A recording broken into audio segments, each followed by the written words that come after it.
ਵਾਹਿਗੁਰੂ ਜੀ ਕੀ ਫਤਿਹ ਬਾਬਾ ਜੀ। ਅੱਜ ਆਪਾਂ ਸੋਠ ਰਾਗ ਦੇ ਵਿੱਚ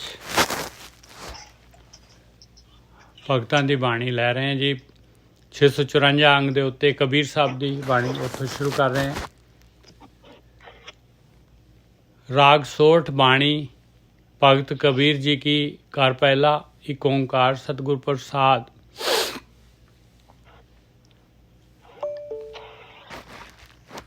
बुत पूज पूज हिंदू मूए तुर्क मूए सिर नाई।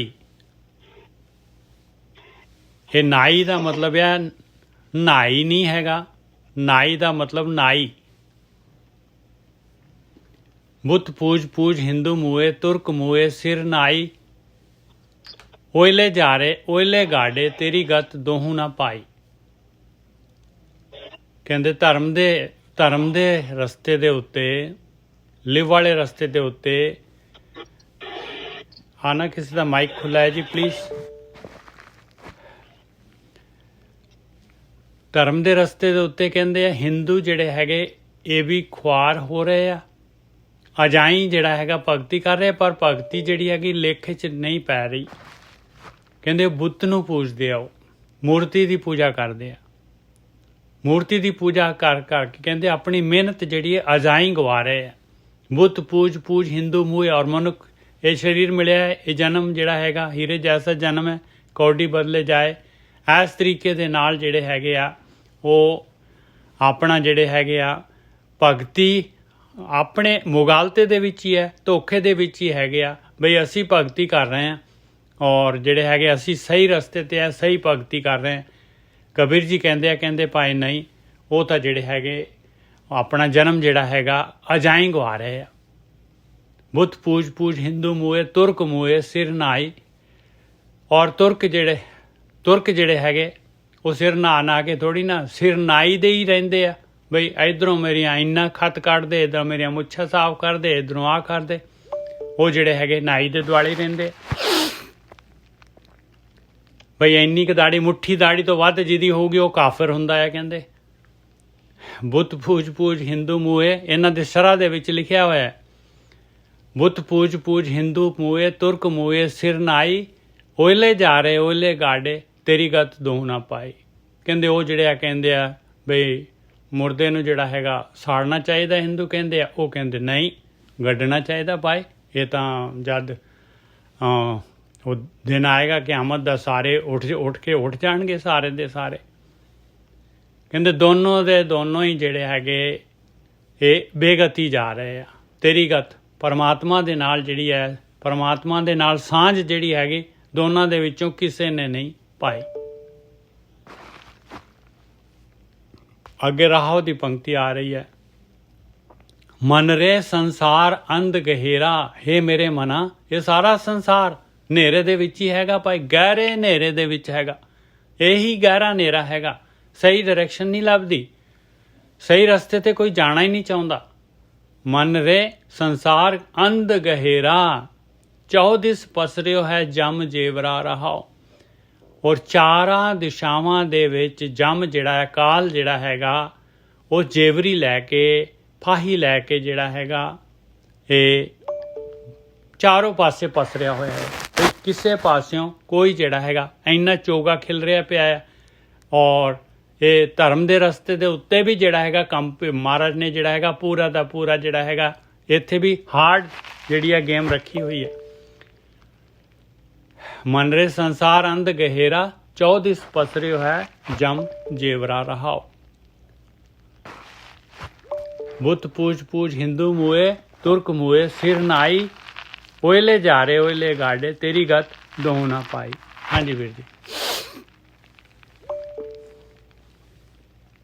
हाँ जी ठीक है जी।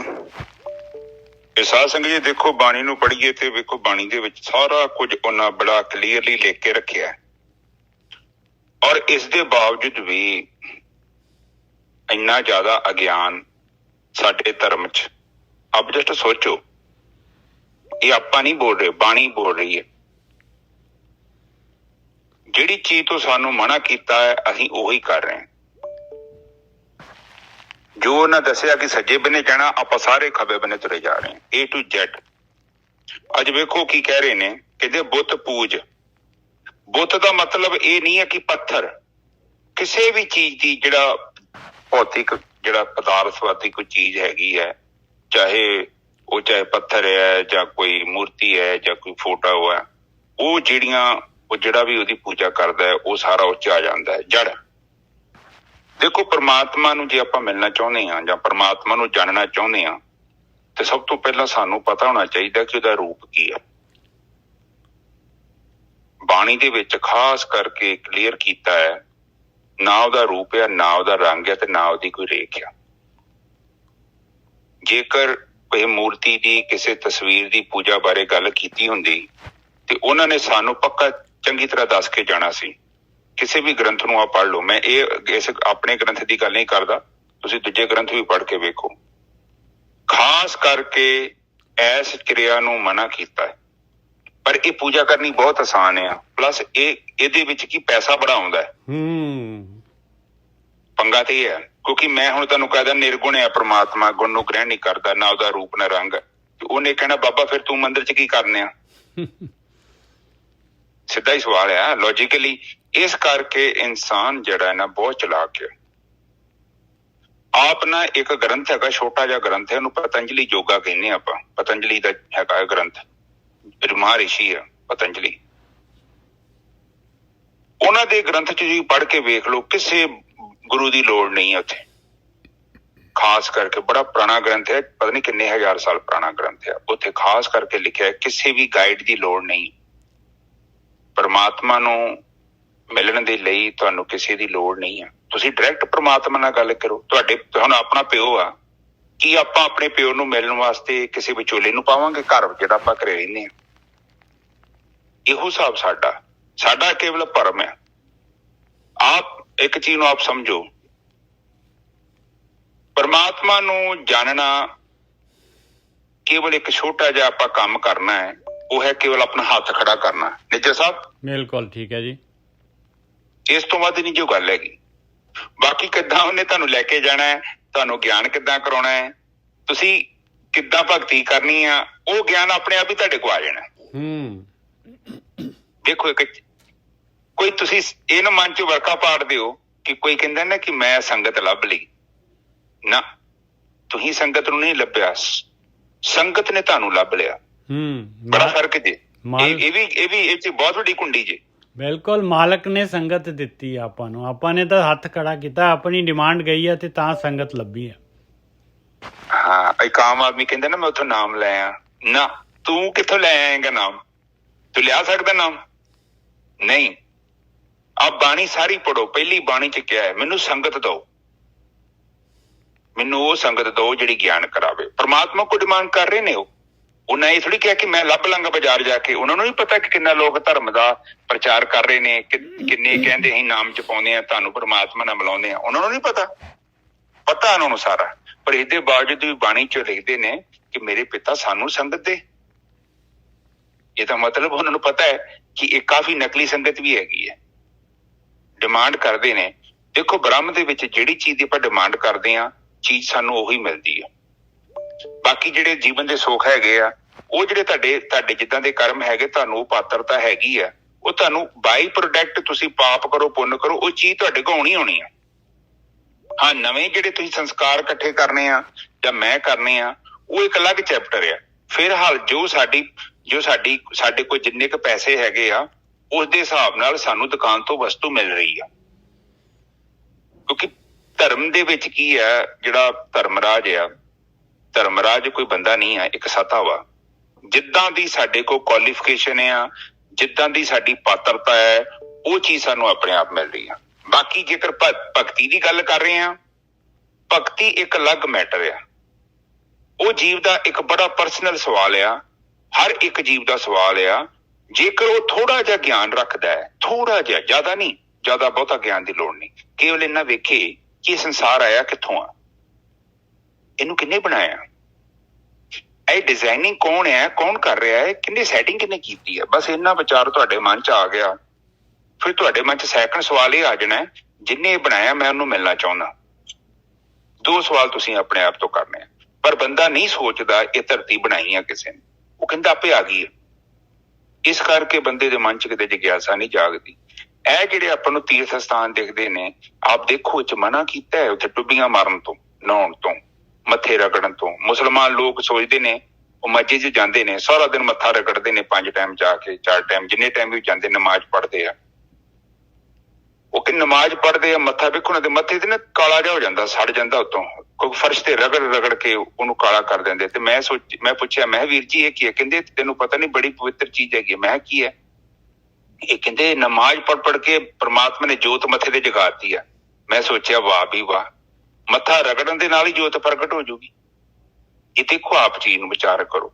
ਇਸੇ ਕਰਕੇ ਬਾਣੀ ਨੂੰ ਜੋ ਕਹਿ ਰਹੇ ਆ ਨਾ, ਬਾਣੀ ਦੇਖੋ, ਬਾਣੀ ਵਿਚਾਰਨ ਦਾ ਵਿਸ਼ਾ ਹੈ, ਪੜ੍ਹ ਕੇ ਨਹੀਂ ਲੰਘਣ ਦਾ ਵਿਸ਼ਾ ਹੀ ਨਹੀਂ। ਆ ਵੇਖੋ ਆਪਣਾ 1 ਘੰਟਾ ਲੱਗਦਾ ਰੋਜ਼ ਦਾ, 3-4 ਲੈਣਾ, 5 ਲੈਣਾ, 7 ਲੈਣਾ ਤੋਂ ਵੱਧ ਹਿੱਲ ਨਹੀਂ ਦਿੰਦੀ ਸਾਨੂੰ। ਜਦ ਤੱਕ ਉਹਨੂੰ ਖੋਲਦੇ ਨਹੀਂ ਆ ਤਦ ਤੱਕ ਅੱਗੇ ਨਹੀਂ ਜਾ ਸਕਦੇ। ਇਹ ਇੱਕ ਘੁੰਡੀ ਆ। ਜੇਕਰ ਆਪਾਂ ਨੂੰ ਉਹ ਅੱਖਰਾਂ ਦੇ ਰੂਪ ਚ ਪੜਾਂਗੇ ਤੇ ਕੁਝ ਵੀ ਸਮਝ ਨਹੀਂ ਆਉਣਾ, ਤੁਹਾਨੂੰ ਨਾ ਸਾਨੂੰ ਸਮਝ ਆਉਣਾ। ਇਸ ਕਰਕੇ ਉਹਨੂੰ ਥੋੜਾ ਖੋਲਣਾ ਪੈਂਦਾ ਹੈ, ਸਰਲ ਕਰਨਾ ਪੈਂਦਾ ਹੈ। ਹਾਂਜੀ ਨੇ ਜੈਸਾ ਪਹਿਲੀ ਤੋਂ ਬੋਲੋ। ਬੁੱਤ ਪੂਜੇ, ਬੁੱਤ ਪੂਜ ਹਿੰਦੂ ਮੂਏ, ਤੁਰਕ ਮੂਏ ਸਿਰ ਨਾਈ। ਹਾਂਜੀ ਵੀਰ ਜੀ। ਹਾਂ, ਨਾਈ ਦਾ ਮਤਲਬ ਕਿਤੇ ਸਿਰ ਨਵਾਉਣਾ ਤੇ ਨਹੀਂ ਕਿਹਾ, ਤੁਰਕ ਮੁਸਲਮਾਨ ਦੀ ਗੱਲ ਤੇ ਨਹੀਂ ਕਰ ਰਹੇ ਹੋ। ਨਾਈ ਜਿਹੜਾ ਹੈਗਾ, ਜੇ ਨਮਾਜ਼ ਪੜ੍ਹਨ ਤੇ ਜਿਹੜੇ ਆ ਸਜਦਾ ਕਰਦੇ ਆ, ਉਹ ਜਿਹੜੇ ਬਾਰ-ਬਾਰ ਜਿਹੜੇ ਹੈਗੇ ਉਹ ਵੀ ਹੋ ਸਕਦਾ ਹੈ। ਤੇ ਨਾਈ ਦਾ ਮਤਲਬ ਜਿਹੜਾ ਹੈਗਾ, ਨਾਈ ਦੇ ਕੋਲ ਜਿਹੜਾ ਹੈਗੇ ਆ, ਉਹ ਉਹਨਾਂ ਦੇ ਜਿਹੜੀ ਹੈ ਸ਼ਰ੍ਹਾ ਦੇ ਕਾਨੂੰਨ ਹੈਗੇ, ਜਿਹੜੇ ਇੰਨੀ ਦਾੜੀ ਰੱਖਣੀ ਆ, ਮੁੱਛਾਂ ਨਹੀਂ ਰੱਖਣੀਆਂ, ਉਹ ਸਾਰਾ ਜਿਹੜਾ ਹੈਗਾ ਉਹ ਵੀ ਜਿਹੜਾ ਹੈਗਾ ਹੋ ਸਕਦਾ ਹੈ। ਹਾਂ ਠੀਕ ਹੈ ਜੀ। ਆਪਾਂ ਇਹ ਕਰਦੇ ਹਾਂ, ਹਾਂਜੀ, ਇੱਕ ਸਿੰਪਲ ਕਰ ਲੈਂਦੇ ਹਾਂ। ਹਿੰਦੂਆਂ ਦੀ ਗੱਲ ਕਰਦੇ ਨੇ, ਉਹ ਕਹਿੰਦੇ ਨੇ ਕਿ ਇਹ ਸਾਰੇ ਬੁੱਤ ਦੀ ਪੂਜਾ ਕਰਦੇ ਆ। ਤੁਸੀਂ ਦੇਖੋ ਇਹਨਾਂ ਨੇ ਕਿੱਦਾਂ ਦੇ ਭਗਵਾਨ ਬਣਾਏ ਨੇ, ਕਿੱਡੀਆਂ ਉਹਨਾਂ ਦੀਆਂ ਅੱਖਾਂ, ਕਿੱਡੇ ਨੱਕ ਆ, ਕੋਈ ਬਣਾ ਕੇ ਬੈਠੇ ਆ। ਆਪ ਜਸਟ ਸੋਚੋ ਕਿ ਪਰਮਾਤਮਾ ਏਦਾਂ ਦਾ ਹੋਊਗਾ। ਸਾਡੇ ਗ੍ਰੰਥ 'ਚ ਕਿਉਂ ਨਹੀਂ ਪਰਮਾਤਮਾ ਦੀ ਕਲਪਨਾ ਕੀਤੀ? ਕਦੇ ਉਹਨਾਂ ਤਸਵੀਰ ਦੀ ਕਲਪਨਾ ਕੀਤੀ ਕਿ ਪਰਮਾਤਮਾ ਏਦਾਂ ਦਾ ਹੋਊਗਾ? ਉਹ ਤੇ ਕਹਿੰਦੇ ਸੋ ਦਰ ਕਿਹਾ, ਸੋ ਕਰ ਕਿਹਾ, ਜਿੱਤ ਬੇ ਸਰਬ ਸੰਭਾਲੇ। ਹਨਾ ਨਿੱਜਾ ਸਾਹਿਬ? ਬਿਲਕੁਲ। ਉਹ ਕਿਹੋ ਜਿਹਾ ਹੋਊਗਾ ਘਰ? ਆਪ ਜਸਟ ਸੋਚੋ ਉਹ ਘਰ ਕਿੱਦਾਂ ਦਾ ਵਾ, ਉਹਦਾ ਦਰ ਕਿਹੋ ਜਿਹਾ, ਉਹਦਾ ਘਰ ਕਿਹੋ ਜਿਹਾ ਵਾ, ਜਿੱਥੇ ਪਾਲਣ ਪੋਸ਼ਣ ਕਰ ਰਿਹਾ ਹੈ ਇੰਨੀ ਦੁਨੀਆ 'ਚ, ਰੋਟੀ ਪਾਣੀ ਦਾ ਸਾਧਨ। ਔਰ ਦੇਖੋ ਕਿੱਦਾਂ ਕਰ ਰਿਹਾ ਉਹ ਜਾਣਦਾ ਜੀ, ਉਹਦਾ ਕੰਮ ਹੈ ਜੀ। ਸਾਨੂੰ ਤੇ ਮੈਨੂੰ ਤੇ ਇਹ ਨਹੀਂ ਪਤਾ ਕਿ ਮੇਰੇ ਬਾਹਰ ਰਸੋਈ 'ਚ ਕੀ ਬਣਦਾ ਪਿਆ। ਉਹ ਮੈਡਮ ਬਣਾ ਕੇ ਲਿਆਊਗੀ, ਸਾਹਮਣੇ ਰੱਖੂਗੀ, ਫਿਰ ਪਤਾ ਲੱਗਣਾ। ਪਰ ਪਰਮਾਤਮਾ ਨੂੰ ਜਰਰੇ ਦਾ ਪਤਾ ਹੈ, ਕਿਉਂਕਿ ਸਾਰਾ ਕੁਝ ਉਹਦੇ ਅੰਦਰ ਹੈ। ਕਹਿੰਦੇ ਆ ਕਿ ਤੁਰਕ ਜਿਹੜੇ ਹੈਗੇ ਨੇ ਉਹ ਮੱਥਾ ਟੇਕਦੇ ਨੇ, ਜਾਂ ਵਾਲ ਵੱਢਦੇ ਨੇ, ਜਾਂ ਜੋ ਵੀ ਕਰਦੇ ਨੇ, ਜਾਂ ਦੂਜੇ ਜਿਹੜੇ ਮੂਰਤੀਆਂ ਦੀ ਪੂਜਾ ਕਰਦੇ ਨੇ, ਉਹ ਕਹਿੰਦੇ ਕੀ ਕਰ ਰਹੇ ਨੇ?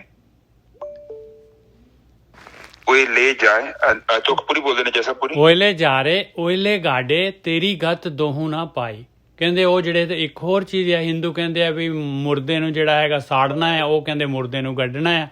ਕਹਿੰਦੇ ਦੋਨਾਂ ਦੇ ਅਲੱਗ-ਅਲੱਗ ਕਾਨੂੰਨ ਹੈਗੇ, ਅਲੱਗ-ਅਲੱਗ ਉਹ ਜਿਹੜੇ ਹੈਗੇ ਇਹ ਕਰਦੇ ਆ।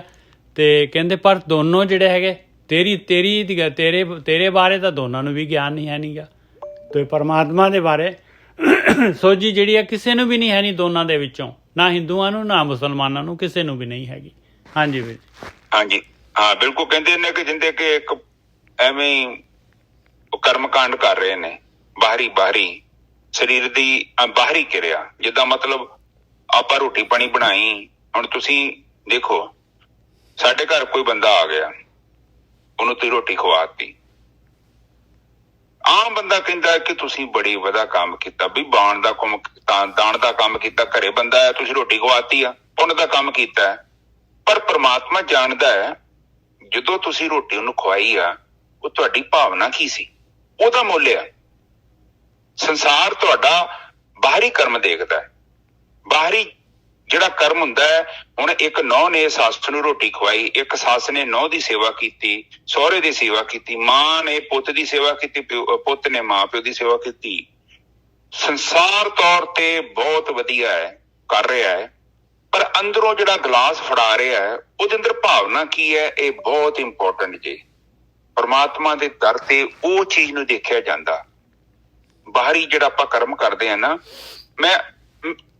ਮੈਂ ਤੁਹਾਨੂੰ ਨਹੀਂ ਪਸੰਦ ਕਰਦਾ, ਪਰ ਮੈਂ ਤੁਹਾਨੂੰ ਪਾਣੀ ਪਿਆ ਰਿਹਾ, ਰੋਟੀ ਵੀ ਖਵਾ ਰਿਹਾ, ਬੜੀ ਸੇਵਾ ਕਰ ਰਿਹਾ, ਕੀ ਮੇਰੀ ਕਬੂਲ ਹੋਵੇਗੀ ਨਿੱਜਾ ਸਾਹਿਬ? ਬਿਲਕੁਲ ਨਹੀਂ ਹੋਏਗੀ ਜੀ। ਬਹੁਤ ਵਧੀਆ ਗੱਲ, ਬਿਲਕੁਲ ਨਹੀਂ ਹੋਏਗੀ। ਇਸ ਕਰਕੇ ਪ੍ਰਮਾਤਮਾ ਦੇ ਕੋਲ ਝੂਠ ਨਹੀਂ ਚੱਲਦਾ। ਇਹ ਬੜਾ ਇੰਪੋਰਟੈਂਟ ਜੀ, ਬਹੁਤ ਇੰਪੋਰਟੈਂਟ। ਸੋ ਇਹ ਕਾਫੀ ਇਸ ਚੀਜ਼ ਨੂੰ ਆਪਾਂ ਸਮਝਾਂਗੇ ਤੇ ਤਾਂ ਹੀ ਅੱਗੇ ਬਣੇਗੀ ਗੱਲ। ਫਿਰ ਕਹਿੰਦੇ ਦੋਨੇ ਮਰ ਜਾਂਦੇ ਆ। ਫਿਰ ਅੱਗੇ ਕਹਿੰਦਾ ਇੱਕ ਮਿੱਟੀ 'ਚ ਦੱਬਣ ਤੇ ਆ, ਇੱਕ ਨੂੰ ਸਾੜਦਾ ਪਿਆ। ਪਰ ਕੀ ਏਦਾਂ ਮਿੱਟੀ 'ਚ ਦੱਬਣ ਦੇ ਨਾਲ ਤੁਸੀਂ, ਉਹ ਕਹਿੰਦੇ ਨਾ ਕਿ ਉਹ ਅਮਾਵਸ ਪਤਾ ਨੀ ਕਿਹੜੀ ਰਾਤ ਆਉਣੀ ਆ, ਸਾਰੇ ਮੁਰਦੇ ਉੱਠ ਜਾਣਗੇ, ਕਿਆਮਤ ਦੀ ਰਾਤ, ਪਤਾ ਨੀ ਕਿੱਥੇ ਜਾਣਗੇ। ਜਗ੍ਹਾ ਅੱਗੇ ਹੈਗੀ ਧਰਤੀ ਤੇ, ਕਿੱਥੇ ਇਹ ਸਾਰੇ ਉੱਠ ਜਾਣਗੇ ਤੇ ਕਿੱਥੇ। ਇਹ ਦੇਖੋ ਜਿਹੜੇ ਬੰਦੇ ਨੇ ਜੀਵਨ ਨਹੀਂ ਆਪਣਾ ਸਹੀ ਤਰੀਕੇ ਨਾਲ ਬਤੀਤ ਕੀਤਾ, ਕੀ ਆਪ ਜਸਟ ਸੋਚੋ ਇੱਕ ਕਿ ਉਹ ਬੰਦੇ ਨੂੰ, ਜਿੱਦਾਂ ਹਿੰਦੂਆਂ ਨੇ ਉੱਥੇ ਕਾਸ਼ੀ ਦੇ ਵਿੱਚ ਸੰਸਕਾਰ ਕਰਦੇ ਆ, ਉੱਥੇ ਕਹਿੰਦੇ ਪਵਿੱਤਰ ਅੱਗ ਸਾਡੇ ਤੋਂ ਲੈ ਜਾਓ, ਤੇ ਕੀ ਇਹ ਕੰਮ ਕਰਨ ਦੇ ਨਾਲ ਆਪਾਂ ਸੱਚੀ ਪ੍ਰਮਾਤਮਾ ਦੇ ਕਰੀਬ ਜਾਵਾਂਗੇ? ਜੇਕਰ ਆਪਾਂ ਕੋਈ ਚੰਗਾ ਕੰਮ ਹੀ ਨਹੀਂ ਕੀਤਾ, ਆਪਾਂ ਜੀਵਨ ਦਾ ਮਕਸਦ ਹੀ ਨਹੀਂ ਸਮਝੇ ਕਿ ਆਪਾਂ ਧਰਤੀ ਤੇ ਆਏ ਕਿਉਂ ਆ, ਕੀ ਕਰਦੇ ਫਿਰਦੇ ਆਪਾਂ? ਰੋਟੀ ਪਾਣੀ ਖਾਣਾ। ਤੇ ਜੇ ਇਹੋ ਕੰਮ ਕਰ ਰਹੇ ਆ, ਜੇ ਤੇ ਆਪਾਂ ਗਲਤ ਤਰੀਕੇ ਨਾਲ ਪੈਸਾ ਕਮਾਇਆ, ਥੋੜੇ ਜਿਹੇ ਪੈਸੇ ਗੁਰਦੁਆਰੇ ਜਾਂ ਮੰਦਿਰ ਜਾ ਕੇ ਚੜਾਤੇ ਜਾਂ ਉੱਥੇ ਲੰਗਰ ਲਾਤਾ, ਕੀ ਪ੍ਰਮਾਤਮਾ ਸੱਚੀ ਉਹ ਚੀਜ਼ ਨੂੰ ਕਬੂਲ ਕਰੇਗਾ? ਆਪ ਜਸਟ ਸੋਚੋ। ਮੈਂ ਨਹੀਂ ਕਹਿੰਦਾ, ਮਨਾ ਨਹੀਂ ਮੈਂ ਕਰਦਾ, ਨਾ ਦਿਓ ਜਾਂ ਦਿਓ, ਉਹ ਤੁਹਾਡਾ ਮਰਜ਼ੀ, ਤੁਹਾਡੀ ਮਰਜ਼ੀ ਆ। ਕਿ ਸੱਚੀ ਅਸੀਂ ਪ੍ਰਮਾਤਮਾ ਦੇ ਸਾਹਮਣੇ ਖਲੋਣ ਦੇ ਹੱਕਦਾਰ ਹਾਂ? ਅਸੀਂ ਕਹਿ ਸਕਦੇ ਹਾਂ ਕਿ ਇਹ ਦਾਨ ਕੀਤਾ, ਉਹ ਪੈਸੇ ਮੇਰੇ ਸੀ? ਇਹ ਵਿਚਾਰ ਕਰਨੀ ਚਾਹੀਦੀ ਹੈ। ਪਰ ਇਹ ਨਹੀਂ ਦੱਸਦੇ। ਇਹ ਕਹਿੰਦੇ ਆ ਕਿ ਪੈਸਾ ਕੋਈ ਵੀ ਠੱਗ ਦਿੰਦਾ ਹੈ, ਚੱਕ ਲੈਂਦੇ ਆ, ਕਹਿੰਦੇ ਦੇ ਜਾਓ, ਕਰੋੜ ਰੁਪਏ ਦਿਓ ਜੋ ਗੁਰਦੁਆਰੇ ਮੰਦਿਰ ਚ, ਕੋਈ ਮਨਾ ਨਹੀਂ ਕਰੂਗਾ। ਇਹ ਨਹੀਂ ਪੁੱਛੂਗਾ ਕਿ ਇਹ ਜਿਹੜੇ ਪੈਸੇ ਆ ਤੂੰ ਕਿਤੇ ਫੀਮ ਵੇਚੀ ਆ, ਅਫੀਮ ਵੇਚੀ ਆ, ਜਾਂ ਤੂੰ ਕੋਈ ਸਮੈਕ ਵੇਚੀ ਆ, ਜਾਂ ਕਿਸੇ ਦੀ ਪ੍ਰੋਪਰਟੀ ਖੋਈ ਆ, ਇਹ ਪੈਸਾ ਕਿੱਥੋਂ ਆਇਆ? ਪਰ ਨਹੀਂ, ਪਰਮਾਤਮਾ ਦੇ ਦਰ 'ਚ ਇਹਦੀ ਵੈਲਿਊ ਹੈਗੀ ਆ। 1 ਰੁਪਈਆ ਵੀ ਦੇ ਦਿਓ, ਤੁਸੀਂ ਮਿਹਨਤ ਨਾਲ ਕਮਾਇਆ ਹੈ, ਉਹ ਕਬੂਲ ਹੋਵੇਗਾ ਪਰਮਾਤਮਾ ਦੇ ਦਰ ਤੇ। ਪਰ ਇਹ ਜਿਹੜਾ ਸੰਸਾਰ ਆ, ਇਹ ਪੰਡ ਨੋਟਾਂ ਦੀ ਚੁੱਕ ਲੇਗਾ, ਤੁਹਾਨੂੰ ਕਹੇਗਾ ਬੜਾ ਦਾਨੀ ਜੋ, ਪਰ ਕਿਤੇ ਸਵਾਲ ਨਹੀਂ ਕਰੇਗਾ ਇਹ ਪੈਸੇ ਕਿੱਥੋਂ ਆਏ ਆ। ਕੋਈ ਨਹੀਂ ਪੁੱਛੇਗਾ, ਕਿਉਂਕਿ ਖੁਦ ਹੀ ਆਪ ਇੱਥੇ ਬੈਠੇ ਨੇ, ਮਾਇਆ 'ਚ ਬੰਦਾ ਗ੍ਰਸਤ ਆ। ਸੋ ਇਹ ਕਹਿੰਦੇ ਦੋਨੋਂ ਭਰਮ ਦੇ ਵਿੱਚ ਹੈਗੇ। ਹਾਂਜੀ ਨਿੱਜਰ ਸਾਹਿਬ। ਹਾਂ, ਨਾਲੇ ਤੀਸਰੀ ਪਾਤਸ਼ਾਹੀ ਇੱਕ ਜਗ੍ਹਾ ਤੇ ਕਹਿੰਦੀ ਕਿ ਜੇ ਮੁਰਦੇ ਨੂੰ ਜਿਹੜਾ ਹੈਗਾ ਤੂੰ ਅਸੀਂ ਚੰਦਨ ਦਾ ਲੇਪ ਕਰ ਦੋ ਤੇ ਉਹਦੇ 'ਚ ਕੀ ਫਰਕ ਪੈ ਜਾਊਗਾ? ਜੇ ਮੁਰਦੇ ਨੂੰ ਜਿਹੜਾ ਹੈਗਾ ਤੁਸੀਂ ਜਿਹੜਾ ਬਿਸ਼ਟਾ ਦੇ ਵਿੱਚ ਜਿਹੜਾ ਰੋਲ ਦੋ, ਬਿਸ਼ਟਾ ਦੇ ਵਿੱਚ ਸੁੱਟ ਦੋ, ਤੇ ਤਾਂ ਵੀ ਮੁਰਦੇ ਨੂੰ ਕੀ ਫਰਕ ਪੈ ਜਾਣਾ ਭਾਈ? ਜਿਹੜਾ ਮਰ ਗਿਆ ਹੁਣ ਬੰਦਾ, ਉਹਨੂੰ ਸਾੜ ਦੋ, ਭਾਵੇਂ ਉਹਨੂੰ ਗੱਡ ਦੋ, ਭਾਵੇਂ ਉਹਨੂੰ ਰੋੜ ਦੋ ਪਾਣੀ ਦੇ ਵਿੱਚ, ਉਹਦੇ ਨਾਲ ਕੀ ਫਰਕ ਪਊਗਾ? ਹਾਂਜੀ ਵੀਰ ਜੀ। ਹਾਂਜੀ, ਹੈ ਤੇ ਉਹ ਮਿੱਟੀ ਆ। ਹਾਂ, ਮਿੱਟੀ ਆ। ਦੇਖੋ ਇਹ ਹੁਣ ਕਹਿੰਦੇ ਨਾ ਕਿ ਸੰਸਕਾਰ ਕਰਨਾ ਹੈ ਜਾਂ ਉਹਨੂੰ ਮਤਲਬ ਉਹਨੂੰ ਦਫਨਾਉਣਾ ਹੈ। ਹੁਣ ਜਦੋਂ ਕਰੋਨਾ ਵਾਇਰਸ ਆਇਆ ਸਾਰੇ ਭੁੱਲ ਗਏ। ਸਾਰੇ ਭੁੱਲ ਗਏ ਸੀ, ਬਿਲਕੁਲ। ਕੋਈ ਉੱਥੇ ਕਿੰਨੇ ਬੰਦੇ ਇਕੱਠੇ ਸੁੱਟੇ ਉਹਨੇ ਅਗਲਿਆਂ ਨੇ। ਉਦੋਂ ਉਹ ਚੀਜ਼ ਕਿਉਂ ਨਹੀਂ ਹੋਈ? ਨਹੀਂ ਕਰ ਸਕਦੇ ਆਪਾਂ। ਉਹ ਤੇ ਜਸਟ ਏਦਾਂ ਹੀ ਲੋਕਾਂ ਨੇ ਏਦਾਂ ਹੀ ਖਾਣ ਪੀਣ ਦਾ ਸਾਧਨ ਬਣਾਇਆ ਵਾ। ਉੱਥੇ ਜੀ ਏਦਾਂ ਦੀ ਕਿਰਿਆ ਕਰੋ ਜੀ, ਫਿਰ ਮਰਨ ਤੋਂ ਬਾਅਦ ਜੀ ਤੁਹਾਡੇ ਬੁੱਢਿਆਂ ਨੂੰ ਅਸੀਂ ਸਮਾਨ ਭੇਜ ਦਿੰਦੇ ਹਾਂ, ਤੁਹਾਡੀ ਪਿੱਤਰ ਪੂਜਾ। ਬਿਲਕੁਲ। ਆ ਥੋੜੇ ਜਿਹੇ ਹੁਣ ਆਪਾਂ ਸੁਧਰ ਗਏ ਹਾਂ। ਆਮ ਹੀ ਕਰਕੇ ਆਪਾਂ ਇੱਕ ਮਤਲਬ ਬੰਬੇ ਯੂਕੇ ਦੇ ਹੈਗੇ ਨੇ ਸੰਗਤ, ਉਹ ਕਹਿੰਦੇ ਨੇ ਕਿ ਮੇਰੇ ਬਜ਼ੁਰਗਾਂ ਨੂੰ ਮੇਰਾ ਕੀਤਾ ਪਾਠ ਪਹੁੰਚ ਜਾਏਗਾ, ਦਾਨ ਕੀਤਾ ਪਹੁੰਚ ਜਾਏਗਾ। ਮੈਂ ਨਹੀਂ ਪਹੁੰਚੇਗਾ। ਕਿੱਥੋਂ ਪਹੁੰਚ ਜੂਗਾ? ਮੈਂ ਤੁਸੀਂ ਪਾਣੀ ਪੀ ਲਓ ਤੇ ਢਿੱਡ ਮੇਰਾ ਭਰ ਜੂਗਾ। ਮੈਂ ਤੁਹਾਡਾ ਪਾਣੀ ਪੀਤਾ, ਮੇਰੇ ਕੋਲ ਨਹੀਂ ਆ ਸਕਦਾ। ਤੁਹਾਡਾ ਕੀਤਾ ਦਾਨ, ਤੁਹਾਡਾ ਜਪਿਆ ਨਾਮ ਤੁਹਾਡੇ ਮਾਂ-ਬਾਪ ਨੂੰ ਕਿੱਥੋਂ ਮਿਲੂਗਾ? ਬਿਲਕੁਲ ਸਹੀ ਗੱਲ ਹੈ ਜੀ। ਇਹ ਤੇ ਜਿੰਨੇ ਖਾਣਾ ਵਾ ਉਹਨੂੰ ਖੁਦ ਹੀ ਹੱਥ ਹੀ ਪਕਾਉਣਾ ਪੈਣਾ। ਏਦਾਂ ਨਹੀਂ ਚੱਲਦਾ। ਏਦਾਂ ਤੇ ਮੈਂ ਤੁਸੀਂ ਪਾਠੀ ਨੂੰ 2 ਰੁਪਈਆ 10,000 ਉਹ ਤੁਹਾਡੇ ਦੀ ਪਾਠ ਪੜੀ ਜਾਂਦਾ, ਫਿਰ ਤੁਹਾਨੂੰ ਕੀ ਪਾਠ ਕਰਨ ਦੀ ਲੋੜ ਪਈ ਹੈ? ਏਦਾਂ ਹੁੰਦਾ ਹੈ? ਪਰਮਾਤਮਾ ਕੋਈ ਕਾਰੋਬਾਰ ਖੋਲ ਕੇ ਬੈਠਾ ਕਿ ਤੁਹਾਡਾ ਪਾਠ ਕੋਈ ਦੂਜਾ ਬੰਦਾ ਕਰ ਦੇ, ਤੁਹਾਡੀ ਜਗ੍ਹਾ ਭਗਤੀ ਕੋਈ ਹੋਰ ਕਰ ਦੇ? ਏਦਾਂ ਹੋ ਸਕਦਾ? ਪ੍ਰੈਕਟੀਕਲ ਪੋਸੀਬਲ ਹੈ? ਡਿਊਟੀ ਮੇਰੀ ਆ, ਮੈਂ ਨਹੀਂ ਜਾਂਦਾ। ਮੇਰੀ ਜਗ੍ਹਾ ਨਿੱਜਰ ਸਾਹਿਬ ਚੱਲ ਜਾਂਦੇ ਡਿਊਟੀ ਤੇ ਮੇਰੀ ਕਰਨ ਵਾਸਤੇ, ਅਗਲੇ ਮੰਨਣਗੇ? ਪਰ ਇੱਥੇ ਆਪਾਂ ਪਰ ਧਰਮ ਦੇ ਮੈਟਰ 'ਚ ਆਪਾਂ ਮੰਨਦੇ ਹਾਂ ਕਿ ਮੇਰੀ ਜਗ੍ਹਾ ਬਾਬਾ ਆਵੇ ਤੇ ਉਹ ਪਾਠ ਕਰਦੇ। ਸਹੀ ਹੈ ਨਿੱਜਰ ਸਾਹਿਬ? ਬਿਲਕੁਲ ਠੀਕ ਹੈ ਜੀ। ਪ੍ਰੈਕਟੀਕਲ ਪੋਸੀਬਲ ਹੈ। ਆਪ ਜਸਟ ਸੋਚੋ, ਪਰਮਾਤਮਾ ਹੈ ਕਿ ਬੱਚਾ ਸਮਝੇ ਆਪਾਂ ਉਹਨੂੰ, ਛੋਟਾ ਜਿਹਾ ਬੱਚਾ ਹੈ। ਉਹ ਕਹਿੰਦੇ ਆ ਕਿ ਤੇਰਾ ਜੀਵਨ ਹੈ, ਤੂੰ ਕਿੱਦਾਂ ਚਲਾਉਣਾ ਹੈ, ਕਿੱਦਾਂ ਬਤੀਤ ਕਰਨਾ ਹੈ, ਤੇਰਾ ਫੈਸਲਾ ਹੈ। ਪਰ ਤੇਰਾ ਫੈਸਲਾ ਜਿਹੜਾ ਵੀ ਹੈ ਤੂੰ ਖੁਦ ਕਰ। ਪਰ ਆਪਾਂ ਏਦਾਂ ਥੋੜੀ ਕਰਦੇ ਹਾਂ। ਆਪਾਂ ਸੋਚਦੇ ਬਾਬਾ ਜੀ ਦੀ ਅਰਦਾਸ ਲਿਆਓ ਜੀ, ਬਾਬਾ ਜੀ ਸਾਡੀ ਅਰਦਾਸ ਕਰ ਦਿਓ। ਉਹ ਕਰ ਦਿੰਦਾ ਵਿਚਾਰਾ, ਰੁਪਈਆ 100-150 ਦੇ ਦਿਓ। ਪਰ ਪ੍ਰਮਾਤਮਾ ਕਹਿੰਦਾ ਜੇ ਤੂੰ ਮਿਲਣਾ ਚਾਹੁੰਦਾ ਨਾ ਮੈਨੂੰ, ਡਾਇਰੈਕਟ ਆ, ਨਾ ਵਿੱਚ ਕਿਸੇ ਨੂੰ ਪਾ। ਤੈਨੂੰ ਕੀ ਪਤਾ ਅਗਲਾ ਬੰਦਾ ਕੀ ਹੈਗਾ, ਉਹ ਕੀ ਚੁੱਕੀ ਫਿਰਦਾ ਹੈ। ਬਾਹਰੋਂ ਤੇ ਬੜਾ ਸਾਫ਼ ਸੁਥਰਾ ਹੈ, ਕੀ ਪਤਾ ਦੇ ਕੋਲ ਕੀ ਹੈਗਾ। ਹਾਂਜੀ ਨਿੱਜਰ ਸਾਹਿਬ। ਮਨ ਰੇ ਸੰਸਾਰ ਅੰਧ ਗਹਿਰਾ, ਕਹਿੰਦਾ ਗਹਿਰਾ ਗਹਿਰਾ ਹਨੇਰਾ ਆ ਭਾਈ ਸੰਸਾਰ। ਇੱਥੇ ਜਿਹੜਾ ਰਸਤਾ ਲੱਭਣਾ ਖਾਲਾ ਜੀ ਦਾ ਬਾੜਾ ਨਹੀਂ ਹੈਗਾ। ਹੇ ਮੇਰੇ ਮਨਾ, ਬਹੁਤ ਧਿਆਨ ਦੇ ਨਾਲ, ਬਹੁਤ ਸੋਚ ਸਮਝ ਕੇ ਜਿਹੜਾ ਹੈਗਾ ਸਟੈਪ ਚੱਕ। ਜੀਵਨ ਬਹੁਤ ਥੋੜ੍ਹਾ ਇਨਸਾਨ ਦਾ, ਬਹੁਤ ਥੋੜ੍ਹਾ ਇਨਸਾਨ, ਔਰ ਇੰਨਾ ਕੀਮਤੀ ਜੀਵਨ ਹੈਗਾ ਇਹ ਮਨੁੱਖੀ ਸਰੀਰ। ਮਨ ਰੇ ਸੰਸਾਰ ਅੰਧ ਗਹਿਰਾ, 14 ਦਿਸ ਪਸਰਿਓ ਹੈ ਜਮ ਜੇਵਰਾ ਰਹਾਓ। ਚਾਰੋਂ ਪਾਸੇ ਜਿਹੜਾ ਹੈਗਾ ਆਪਣੇ ਚਾਰੋਂ ਪਾਸੇ ਜਿਹੜਾ ਹੈ ਡਿੱਗਣ ਦੇ ਚਾਂਸਸ ਹੈਗੇ। ਚਾਰੋਂ ਪਾਸੇ ਜਿਹੜੇ ਹੈਗੇ ਆਪਾਂ ਖੱਡੇ 'ਚ ਡਿੱਗ ਪਵਾਂਗੇ ਔਰ ਨਿਕਲ ਨਹੀਂ ਸਕਾਂਗੇ। ਚਾਰੋਂ ਪਾਸੇ ਜਮ ਦੇ ਜਿਹੜੇ ਹੈਗੇ ਆ, ਜਮ ਦੀਆਂ ਫਾਹੀਆਂ ਜਿਹੜੀਆਂ ਹੈਗੀਆਂ ਇਹ ਪਈਆਂ ਹੋਈਆਂ ਆ ਭਾਈ ਰਹਾਓ। ਹਾਂਜੀ ਵੀਰ ਜੀ। ਹਾਂਜੀ ਦੇਖੋ ਫਿਰ ਆਪਾਂ ਨੂੰ ਉਹ ਵਾਰਨਿੰਗ ਕਰ ਰਹੇ ਨੇ, ਚੇਤਾਵਨੀ ਦੇ ਰਹੇ ਨੇ। ਕਹਿੰਦੇ ਸੰਸਾਰ ਜਿਹੜਾ ਵਾ ਗਹਿਰਾ ਅੰਧੇਰਾ। ਮਨ ਨੂੰ ਕਹਿ ਰਹੇ ਗੋਰਖੀ ਸਾਹਿਬ, ਮਨ ਨੂੰ ਕਹਿ ਰਹੇ। ਦੇਖੋ ਮਨ ਨੂੰ ਕਹਿ ਰਹੇ, ਕਹਿੰਦੇ ਧੋਖਾ ਨਾ ਖਾ ਲਈ। ਹਾਂ, ਧੋਖਾ ਨਾ ਖਾ ਲਈ।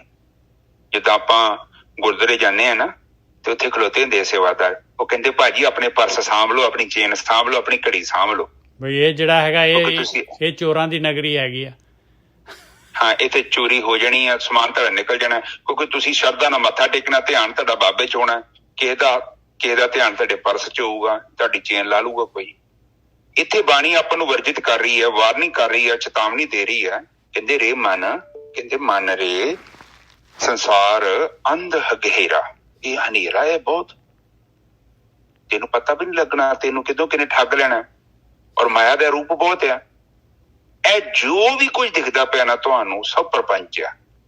ਸਭ ਪ੍ਰਪੰਚ ਮਤਲਬ ਦਿਖਦਾ ਹੈ ਨਹੀਂ, ਕਿਸੇ ਰੂਪ ਚ ਵੀ ਆ ਸਕਦਾ। ਇਸ ਕਰਕੇ ਗਿਆਨ ਵੀ ਤੁਹਾਡਾ ਆਪਣਾ ਨਿੱਜੀ ਚਾਹੀਦਾ। ਕਿਸੇ ਦਾ ਗਿਆਨ ਨਹੀਂ, ਨਾ ਤੇ ਮੇਰਾ ਕੰਮ ਆਵੇਗਾ, ਨਾ ਨਿੱਜਰ ਸਾਹਿਬ ਦਾ ਕੰਮ ਆਵੇਗਾ। ਤੁਹਾਡਾ ਗਿਆਨ ਕਿਦੋਂ ਤੁਹਾਨੂੰ ਮਿਲੇਗਾ? ਉਹ ਇੱਕ ਛੋਟਾ ਜਿਹਾ ਫਾਰਮੂਲਾ ਤੁਹਾਨੂੰ ਮੈਂ ਦੱਸਦਾ। ਤੁਹਾਡੀਆਂ ਗਿਆਨ ਇੰਦਰੀਆਂ, ਤੁਹਾਡੀਆਂ ਕਰਮ ਇੰਦਰੀਆਂ, ਤੁਹਾਡਾ ਮਨ, ਤੁਹਾਡਾ ਬੁੱਧੀ, ਤੁਹਾਡਾ ਚਿੱਤ, ਇਹ ਜਦੋਂ ਸਾਰੇ ਇੱਕ ਜਗ੍ਹਾ ਤੇ ਖਲੋ ਜਾਂਦੇ ਨੇ ਆ ਕੇ, ਔਰ ਉਸਨੂੰ ਆਪਾਂ ਕਹਿੰਦੇ ਹਾਂ ਨਿਰਵਿਚਾਰ ਅਵਸਥਾ। ਉਸ ਅਵਸਥਾ 'ਚ ਤੁਸੀਂ ਕੇਵਲ ਚੇਤਨ ਤੱਤ ਰਹਿੰਦੇ ਜੋ। ਇਹ ਸਾਰੇ ਤੁਸੀਂ ਗਰੁੱਪ ਵਾਲੇ ਉਸ ਚੀਜ਼ ਨੂੰ ਅਨੁਭਵ ਕਰ ਰਹੇ ਜੋ। ਜੇਕਰ ਕਿਸੇ ਨੂੰ ਨਹੀਂ ਅਵਸਥਾ ਪ੍ਰਾਪਤ ਹੋ ਰਹੀ, ਪਲੀਜ਼ ਮੈਨੂੰ ਫੋਨ ਕਰੋ, ਮੈਂ ਤੁਹਾਨੂੰ ਦੁਬਾਰਾ ਸਮਾਧੀ 'ਚ ਲੈ ਕੇ ਜਾਵਾਂਗਾ। ਕੋਈ ਮੁਸ਼ਕਿਲ ਨਹੀਂ ਹੈ ਕੰਮ। ਉਸ ਚੇਤਨ ਅਵਸਥਾ 'ਚ ਜਾ ਕੇ ਤੁਸੀਂ ਆਪਣੇ ਸਰੂਪ ਨੂੰ ਦੇਖਣਾ ਹੈ। ਬਸ ਇੱਕ ਛੋਟਾ ਜਿਹਾ ਕੰਮ। ਗੁਰਮੁਖ ਹੋਵੇ ਕਾਇਆ ਖੋਜੇ, ਹੋਰ ਸਭ ਭਰਮ ਭੁਲਾਏ। ਸਾਰੀ ਦੁਨੀਆ ਕਹਿੰਦੀ ਭਰਮ 'ਚ ਬੈਠੀ ਹੈ। ਉਹ ਕਹਿੰਦੇ ਰੱਬ ਬਾਹਰ ਆ, ਉੱਥੇ ਬੈਠਾ, ਉੱਥੇ ਬੈਠਾ। ਕੋਈ ਵੀ ਨਹੀਂ ਕਹਿੰਦਾ ਕਿ ਪਰਮਾਤਮਾ ਤੇਰੇ ਅੰਦਰ ਹੈ। ਕਿਉਂਕਿ ਜਦੋਂ ਤੇਰੇ ਅੰਦਰ ਕਹਿਤਾ, ਫਿਰ ਤੁਸੀਂ ਕਹਿਣਾ ਵੀ ਬਾਬਾ ਜੀ ਤੇਰੇ ਕੋਲ ਹੀ ਕੀ ਲੈਣ ਆਉਣਾ, ਪਰਮਾਤਮਾ ਤੇ ਮੇਰੇ ਅੰਦਰ ਹੈ, ਮੈਨੂੰ ਉੱਥੇ ਅੰਦਰ ਲੱਭੂਗਾ। ਬਾਹਰ ਤੇ ਕੁਛ ਵੀ ਨਹੀਂ, ਬਾਹਰ ਦੀ ਯਾਤਰਾ ਰੁਕ ਜਾਣੀ ਹੈ। ਆਪ ਜਿੰਨੇ ਵੀ ਸਾਧਨਾ ਕਰਦੇ ਜੋ, ਇੱਕ ਗੱਲ ਯਾਦ ਰੱਖਣੀ, ਜੇਕਰ ਆਪ ਜੀ ਦੀ ਸਾਧਨਾ ਬਿਲਕੁਲ ਸਹੀ ਚੱਲ ਰਹੀ ਹੈ, ਤੁਹਾਡੇ ਮਨ ਦੀ ਜਿਹੜੀ ਬਾਹਰ ਮੁਖੀ ਯਾਤਰਾ ਸੀ ਉਹ ਬੰਦ ਹੋਣੀ ਸ਼ੁਰੂ ਹੋ ਜਾਏਗੀ। ਇਹ ਜਸਟ ਪ੍ਰੈਕਟੀਕਲ ਹੈਗੀ ਜੇ ਗੱਲ। ਜੇਕਰ ਤੁਸੀਂ ਹਜੇ ਵੀ ਬਾਹਰ ਭੱਜ ਰਹੇ ਜੋ, ਚਾਹੇ ਕਿਸੇ ਵੀ ਰੂਪ ਚ ਭੱਜ ਰਹੇ ਜੋ, ਤੇ ਅਜੇ ਸਮਝ ਲਓ ਕਿ ਤੁਸੀਂ ਮੰਜ਼ਿਲ ਤੇ ਨਹੀਂ ਪਹੁੰਚੇ, ਕਿਸੇ ਹੋਰ ਜਗ੍ਹਾ ਤੇ ਜਾ ਰਹੇ। ਜਦੋਂ ਵੀ ਸਾਡਾ ਧਿਆਨ ਆਪਣੇ ਚ ਅਸਤ ਹੋ ਗਿਆ, ਬਾਣੀ ਚ ਕਿਹਾ ਸਵੈ ਅਸਤ, ਜਦੋਂ ਅਸੀਂ ਸਵੈ ਦੇ ਵਿੱਚ ਅਸਤ ਹੋ ਗਏ, ਜਿੱਦਾਂ ਸੂਰਜ ਡੁੱਬ ਜਾਂਦਾ ਹੈ ਨਾ, ਇਸੇ ਹੀ ਤਰ੍ਹਾਂ ਜਿਹੜਾ ਚੇਤਨਾ ਹੈ ਸਾਡੀ, ਜਿਹੜੀ ਇੰਦਰੀਆਂ ਦੇ ਰਾਹੀਂ, ਗਿਆਨ ਇੰਦਰੀਆਂ ਤੇ ਕਰਮ ਇੰਦਰੀਆਂ, ਮਨ ਬੁੱਧੀ ਚਿੱਤ ਦੇ ਰਾਹੀਂ ਜਿਹੜੀ ਬਾਹਰ ਮੁਖੀ ਹੈ, ਇਹ ਮਨ ਜਦੋਂ ਅੰਤਰਮੁਖੀ ਹੋ ਜਾਂਦਾ ਹੈ ਤੇ ਆਪਣੇ ਆਪ ਚ ਲੀਨ ਹੋ ਜਾਂਦਾ ਹੈ, ਇਹ ਸਵੈ ਚ ਅਸਤ ਹੋ ਜਾਂਦਾ। ਕਹਿਣ ਤੋਂ ਭਾਵ ਜਿੱਥੋਂ ਚੀਜ਼ ਨਿਕਲੀ ਆ, ਜੋਤੀ ਚ ਜੋਤ ਸਮਾ ਗਈ।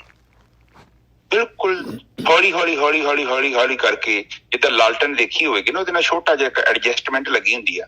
ਤੁਸੀਂ ਇਹਨੂੰ ਬੰਦ ਕਰਦੇ ਜਾਓ, ਬੰਦ ਕਰਦੇ ਜਾਓ, ਬੰਦ ਕਰਦੇ ਜਾਓ, ਕਰਦੇ ਜਾਓ, ਕਰਦੇ ਜਾਓ। ਇੱਕ ਸਮਾਂ ਹੁੰਦਾ ਹੈ ਦੀਵਾ ਬੁਝ ਜਾਂਦਾ ਹੈ।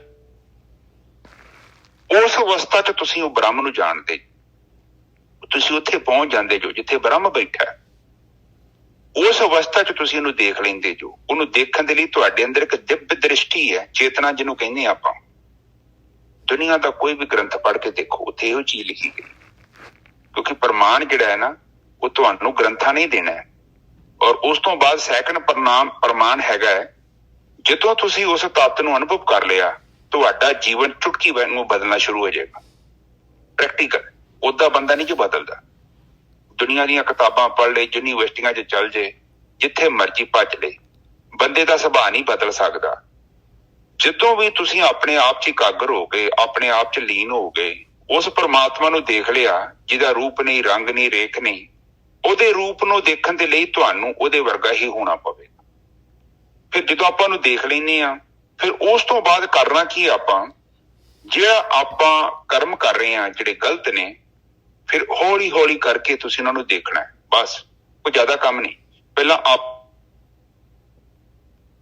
ਅੰਦਰ ਜਾਣਾ, ਆਪਣੇ ਅੰਦਰ ਆਪਣੇ ਧਿਆਨ ਨੂੰ ਇਕਾਗਰ ਕਰਨਾ, ਧਿਆਨ ਨੂੰ ਇਕਾਗਰ ਕਰਕੇ ਸਵੈ ਚ ਅਸਤ ਹੋ ਜਾਣਾ, ਅੱਧਾ ਘੰਟਾ ਪੈਣਾ ਹੈ ਰੋਜ਼ ਦਾ।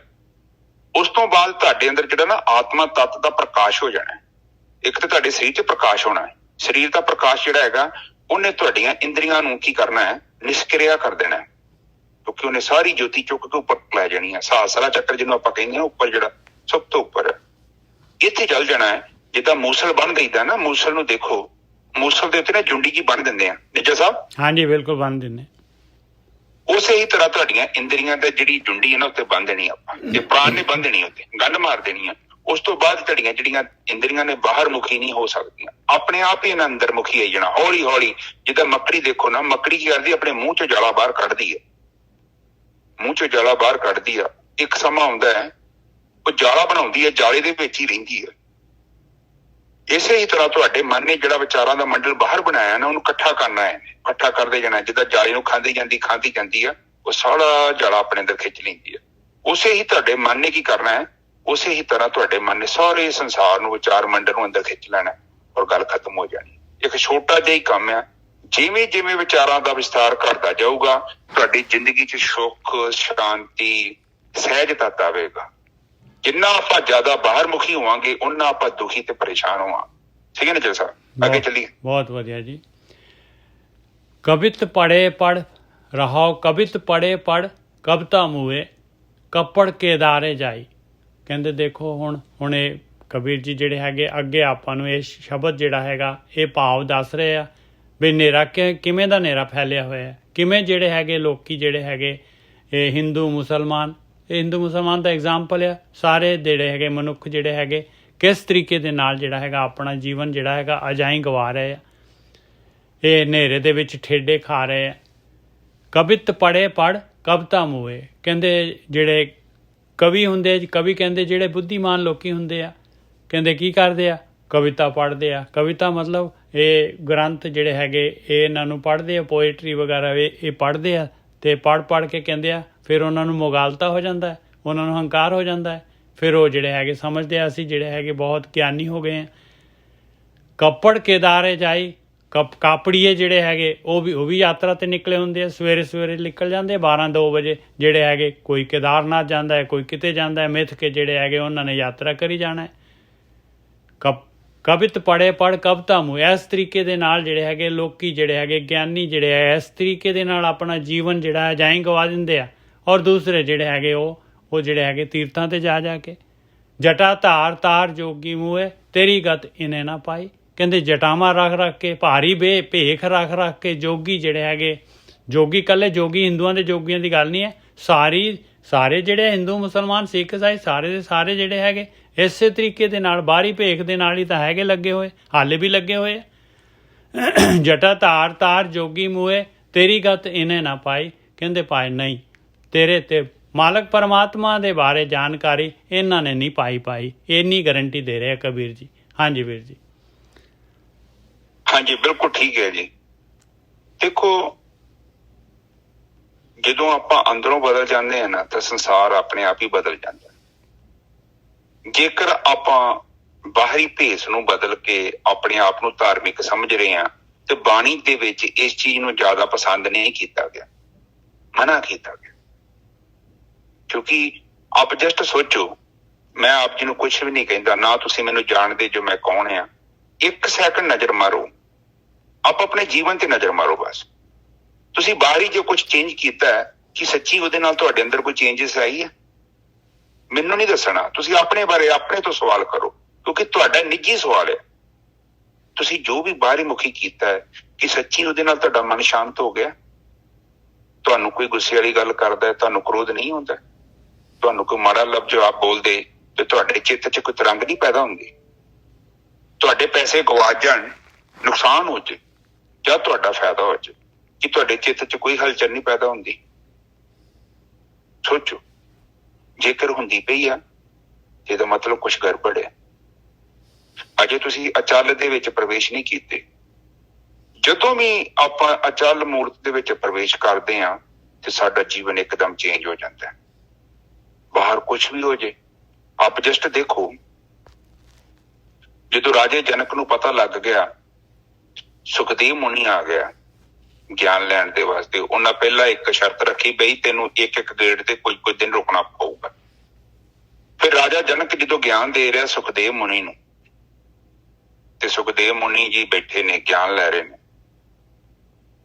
ਫਿਰ ਰਾਜੇ ਜਨਕ ਨੂੰ ਨੇ ਆਪਣੇ ਜਿਹੜਾ ਸੰਤਰੀ ਸੀ, ਜੋ ਵੀ ਉਹਨਾਂ ਦੇ ਵਜ਼ੀਰ ਸਨ, ਉਹਨਾਂ ਨੂੰ ਕਿਹਾ ਸੀ ਕਿ ਹੁਣ ਅਸੀਂ ਗਿਆਨ ਪ੍ਰਵਚਨ ਕਰ ਰਹੇ ਹਾਂ, ਇਸ ਮਹਿਲ ਦੇ ਵਿੱਚ ਕੁਝ ਵੀ ਹੋ ਜੇ ਤੇ ਮੈਨੂੰ ਦੱਸਣਾ ਨਹੀਂ ਜੇ, ਕਿਉਂਕਿ ਕਾਫੀ ਵੱਡਾ ਕੰਮ ਹੋ ਰਿਹਾ। ਇਹ ਬੰਦਾ ਬ੍ਰਹਮ ਗਿਆਨ ਲੈਣ ਆਇਆ ਹੈ ਮੇਰੇ ਕੋਲੋਂ, ਔਰ ਉਸ ਗਿਆਨ ਨੂੰ ਦੇਣ ਦੇ ਲਈ ਮੈਂ ਵੀ ਉਸ ਲੈਵਲ ਤੇ ਜਾਵਾਂਗਾ। ਜੇ ਪਦਾਰਥਾਂ ਦੇ ਕਰਕੇ ਮੇਰੇ ਅੰਦਰ ਹਲਚਲ ਪੈਦਾ ਹੋ ਗਈ ਤੇ ਫਿਰ ਮੈਂ ਵੀ ਗਿਆਨੀ ਨਹੀਂ। ਮਹਿਲ ਨੂੰ ਅੱਗ ਲੱਗ ਗਈ, ਇੱਕ ਗੇਟ ਸੜ ਗਿਆ, 2 ਸੜ ਗਏ, 3 ਸੜ ਗਏ, ਤੀਜੇ ਗੇਟ ਤੋਂ ਬਾਅਦ ਪਤਾ ਨਹੀਂ, ਅੰਦਾਜ਼ੇ ਨਾਲ ਮੈਂ ਕਹਿ ਰਿਹਾ, ਉਹ ਬੰਦਾ ਆਇਆ ਇਹਨਾਂ ਕੋ ਕਹਿਣ ਕਿ ਮਹਾਰਾਜ ਦਰਵਾਜ਼ੇ ਤੇ ਤੀਜੇ ਤੱਕ ਗੇਟ ਤੱਕ ਪਹੁੰਚ ਚੁੱਕੀ ਆ ਅੱਗ।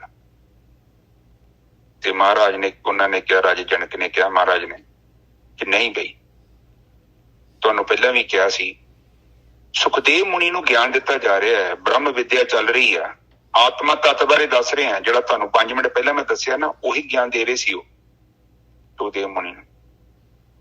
ਤੇ ਕਹਿੰਦੇ ਗਿਆਨ ਪੂਰਾ ਨਹੀਂ ਹੋਇਆ। ਉਧਰੋਂ ਸੁਖਦੇਵ ਮੁਨੀ ਜੀ ਕਹਿੰਦੇ ਨੇ ਕਿ ਪਤਾ ਨਹੀਂ ਮੇਰੇ ਗੇਟ ਦੇ ਤੇ ਮੇਰਾ ਸਮਾਨ ਪਿਆ ਹੈ ਉੱਥੇ, ਉਹਨੂੰ ਅੱਗ ਨਾ ਲੱਗ ਜੇ। ਤੇ ਉੱਥੇ ਦੇਖੋ, ਆਪ ਰਾਜੇ ਜਨਕ ਦੀ ਅਵਸਥਾ ਦੇਖੋ, ਮਹਿਲ ਨੂੰ ਅੱਗ ਲੱਗੀ ਹੋਏ, ਉਹ ਸਾਡੇ ਘਰ ਨੂੰ ਅੱਗ ਲੱਗੀ ਹੋਏ, ਤੇ ਇੱਥੇ ਮੇਰੇ ਕੋਲ ਬੈਠੇ ਹੋ ਨਿੱਜਰ ਸਾਹਿਬ, ਤੇ ਮੈਂ ਕਹਾਂ ਗਿਆਨ ਦੇਣਾ। ਮੈਂ ਕਹੂੰ ਨਿੱਜਰ ਸਾਹਿਬ ਗਿਆਨ ਦੀ ਗੱਲਾਂ ਬਾਅਦ ਚ ਕਰਾਂਗੇ, ਪਹਿਲਾਂ ਮੈਂ ਅੱਗ ਤੋਂ ਬੁਝਾ ਲਾਂ। ਸਹੀ ਹੈ ਨਿੱਜਰ ਸਾਹਿਬ? ਘਰ ਤੋਂ ਬਾਹਰ ਤਾਂ ਨਿਕਲੀਏ ਪਹਿਲਾਂ। ਹਾਂ, ਪਹਿਲਾਂ ਮੈਂ ਬਾਹਰ ਦੇਵਾਂ ਗਿਆਨ, ਤੇ ਬਾਅਦ ਚ ਦੇ ਦੂੰਗਾ। ਪਰ ਉਹ ਰਾਜਾ ਜਨਕ ਏਦਾਂ ਨਹੀਂ ਕਹਿ ਰਿਹਾ, ਉਹ ਕਹਿੰਦਾ ਗਿਆਨ ਦੀ ਗੱਲ ਚੱਲ ਰਹੀ ਹੈ। ਇਹ ਗਿਆਨ ਜਦ ਤੱਕ ਚੱਲ ਰਿਹਾ ਤਦ ਤੱਕ ਭਾਵੇਂ ਮਹਿਲ ਸੜ ਕੇ ਸਵਾਹ ਹੋ ਜੇ, ਮੈਂ ਇੱਕ ਸਟੈਪ ਬੈਕ ਨਹੀਂ ਕਰਾਂਗਾ। ਆਪ ਜਸਟ ਸੋਚੋ ਕਿ ਜੇ ਇੰਨੀ ਸੌਖੀ ਫਕੀਰੀ ਹੈ, ਜੇ ਇੰਨੀ ਸੌਖੀ ਹੁੰਦੀ ਤੇ ਸਾਰੇ ਬ੍ਰਹਮ ਗਿਆਨੀ ਬਣ ਜਾਣੇ ਸੀ। ਪਰ ਬੰਦਿਆਂ ਨੇ ਕੀ ਕੀਤਾ ਕਿ ਰੱਬ ਨੂੰ ਬਿਜ਼ਨਸ ਦੇ ਤੌਰ ਤੇ ਇਸਤੇਮਾਲ ਕੀਤਾ ਹੈ, ਔਰ ਇਹ ਨਹੀਂ ਸੋਚਦੇ, ਉਹ ਜਿੱਦਾਂ ਕੁੱਤਾ ਨਾ, ਕੁੱਤਾ ਹੱਡੀ ਖਾਂਦਾ, ਅਸਲ ਦੇ ਵਿੱਚ ਉਹ ਕਿਸੇ ਨੂੰ ਥੋੜੀ ਖਾ ਰਹੇ ਆ, ਆਪਣੇ ਆਪ ਨੂੰ ਹੀ ਖਾ ਰਹੇ ਆ। ਬਿਲਕੁਲ ਆਪਣੇ ਸਵਾਸ ਹੀ ਖਤਮ ਕਰ ਰਹੇ ਆ। ਹਾਂ, ਜਸਟ ਸੋਚੋ ਕਿ ਆਪ ਇੱਕ ਜਸਟ ਮੈਨੂੰ ਦੱਸੋ ਕਿ ਮੈਨੂੰ ਇੱਕ ਕਮਰੇ 'ਚ ਤੁਸੀਂ ਵਾੜਿਆ, ਮੇਰੇ ਕੋ ਸਾਹ ਹੈਗੀ, ਕਮਰੇ 'ਚ ਆਕਸੀਜਨ ਹੈਗੀ ਆ 1 ਦਿਨ ਵਾਸਤੇ, ਤੇ ਉੱਥੋਂ ਅਸਲ ਦੇ ਵਿੱਚ ਜਿਹੜੀ ਆਕਸੀਜਨ ਸੀ ਮੈਂ ਕਮਰੇ 'ਚੋਂ ਬਾਹਰ ਨਿਕਲਣ ਵਾਸਤੇ ਇਸਤੇਮਾਲ ਕਰਨੀ ਸੀ, ਤੇ ਮੈਂ ਕਮਰੇ 'ਚ ਲੰਮਾ ਪਿਆ, ਕਿਤੇ ਸੇਬ ਖਾ ਰਿਹਾ, ਕਿਤੇ ਬਿਸਕਟ ਖਾ ਰਿਹਾ, ਜਾਂ ਮੈਂ ਉੱਥੇ AC ਆਨ ਕਰਕੇ ਬੈਠਾ, ਜਾਂ ਕੋਈ ਸੁੱਖ ਲੈ ਰਿਹਾ, ਪਰ ਮੈਨੂੰ ਨਹੀਂ ਪਤਾ ਲੱਗ ਰਿਹਾ ਕਿ ਆਕਸੀਜਨ ਖਤਮ ਹੋ ਰਹੀ ਹੈ। ਇਸੇ ਕਰਕੇ ਲੋਕ ਵੀ ਤੇ ਵਿਚਾਰੇ ਉਲਝੇ ਪਏ ਨੇ। ਬਾਣੀ 'ਚ ਇਹਨਾਂ ਨੂੰ ਮਾੜਾ ਨਹੀਂ ਕਿਹਾ, ਬਾਣੀ ਕਹਿੰਦੀ ਵੀ ਤਰਸ ਦੇ ਲਾਇਕ ਨੇ, ਤਰਸ ਯੋਗ ਹੈਗੇ ਨੇ, ਇਹ ਮਾਰਗ ਤੋਂ ਭਟਕ ਗਏ ਨੇ। ਪਰ ਇਹ ਕੀ ਕਰ ਰਹੇ ਨੇ, ਉਹ ਹੱਡੀ ਖਾਣ ਵਾਲਾ ਸਵਾਦ ਆ। ਇਹ ਪ੍ਰਕਿਰਤੀ 'ਚ ਜੋ ਵੀ ਆਪਾਂ ਕਰਦੇ ਹਾਂ ਕੇਵਲ ਹੱਡੀ ਆ, ਕੁਛ ਵੀ ਪ੍ਰਾਪਤ ਨਹੀਂ ਹੋਣਾ। ਇਹ ਸੱਚ ਹੈ।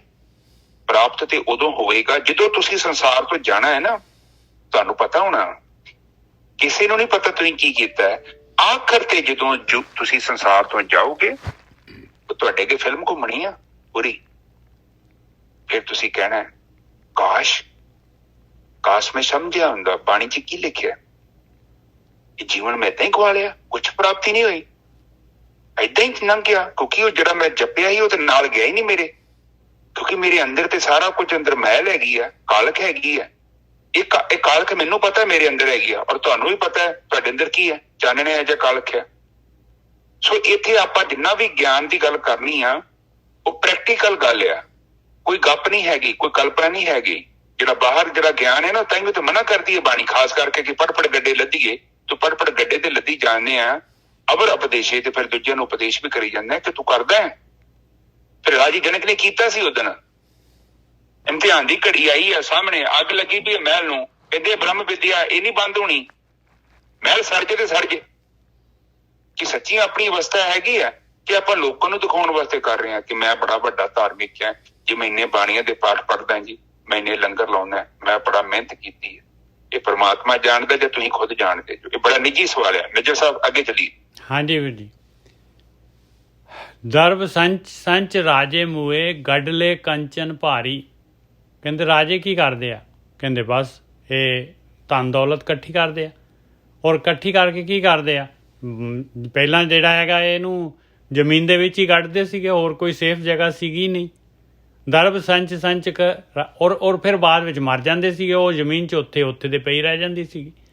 ਦਰਬ ਸੰਚ ਰਾਜੇ ਮੂਏ, ਉਹਨਾਂ ਨੇ ਕੋਈ ਯੂਟੀਲਾਈਜੇਸ਼ਨ ਨਹੀਂ ਕੀਤੀ ਉਹਦੀ।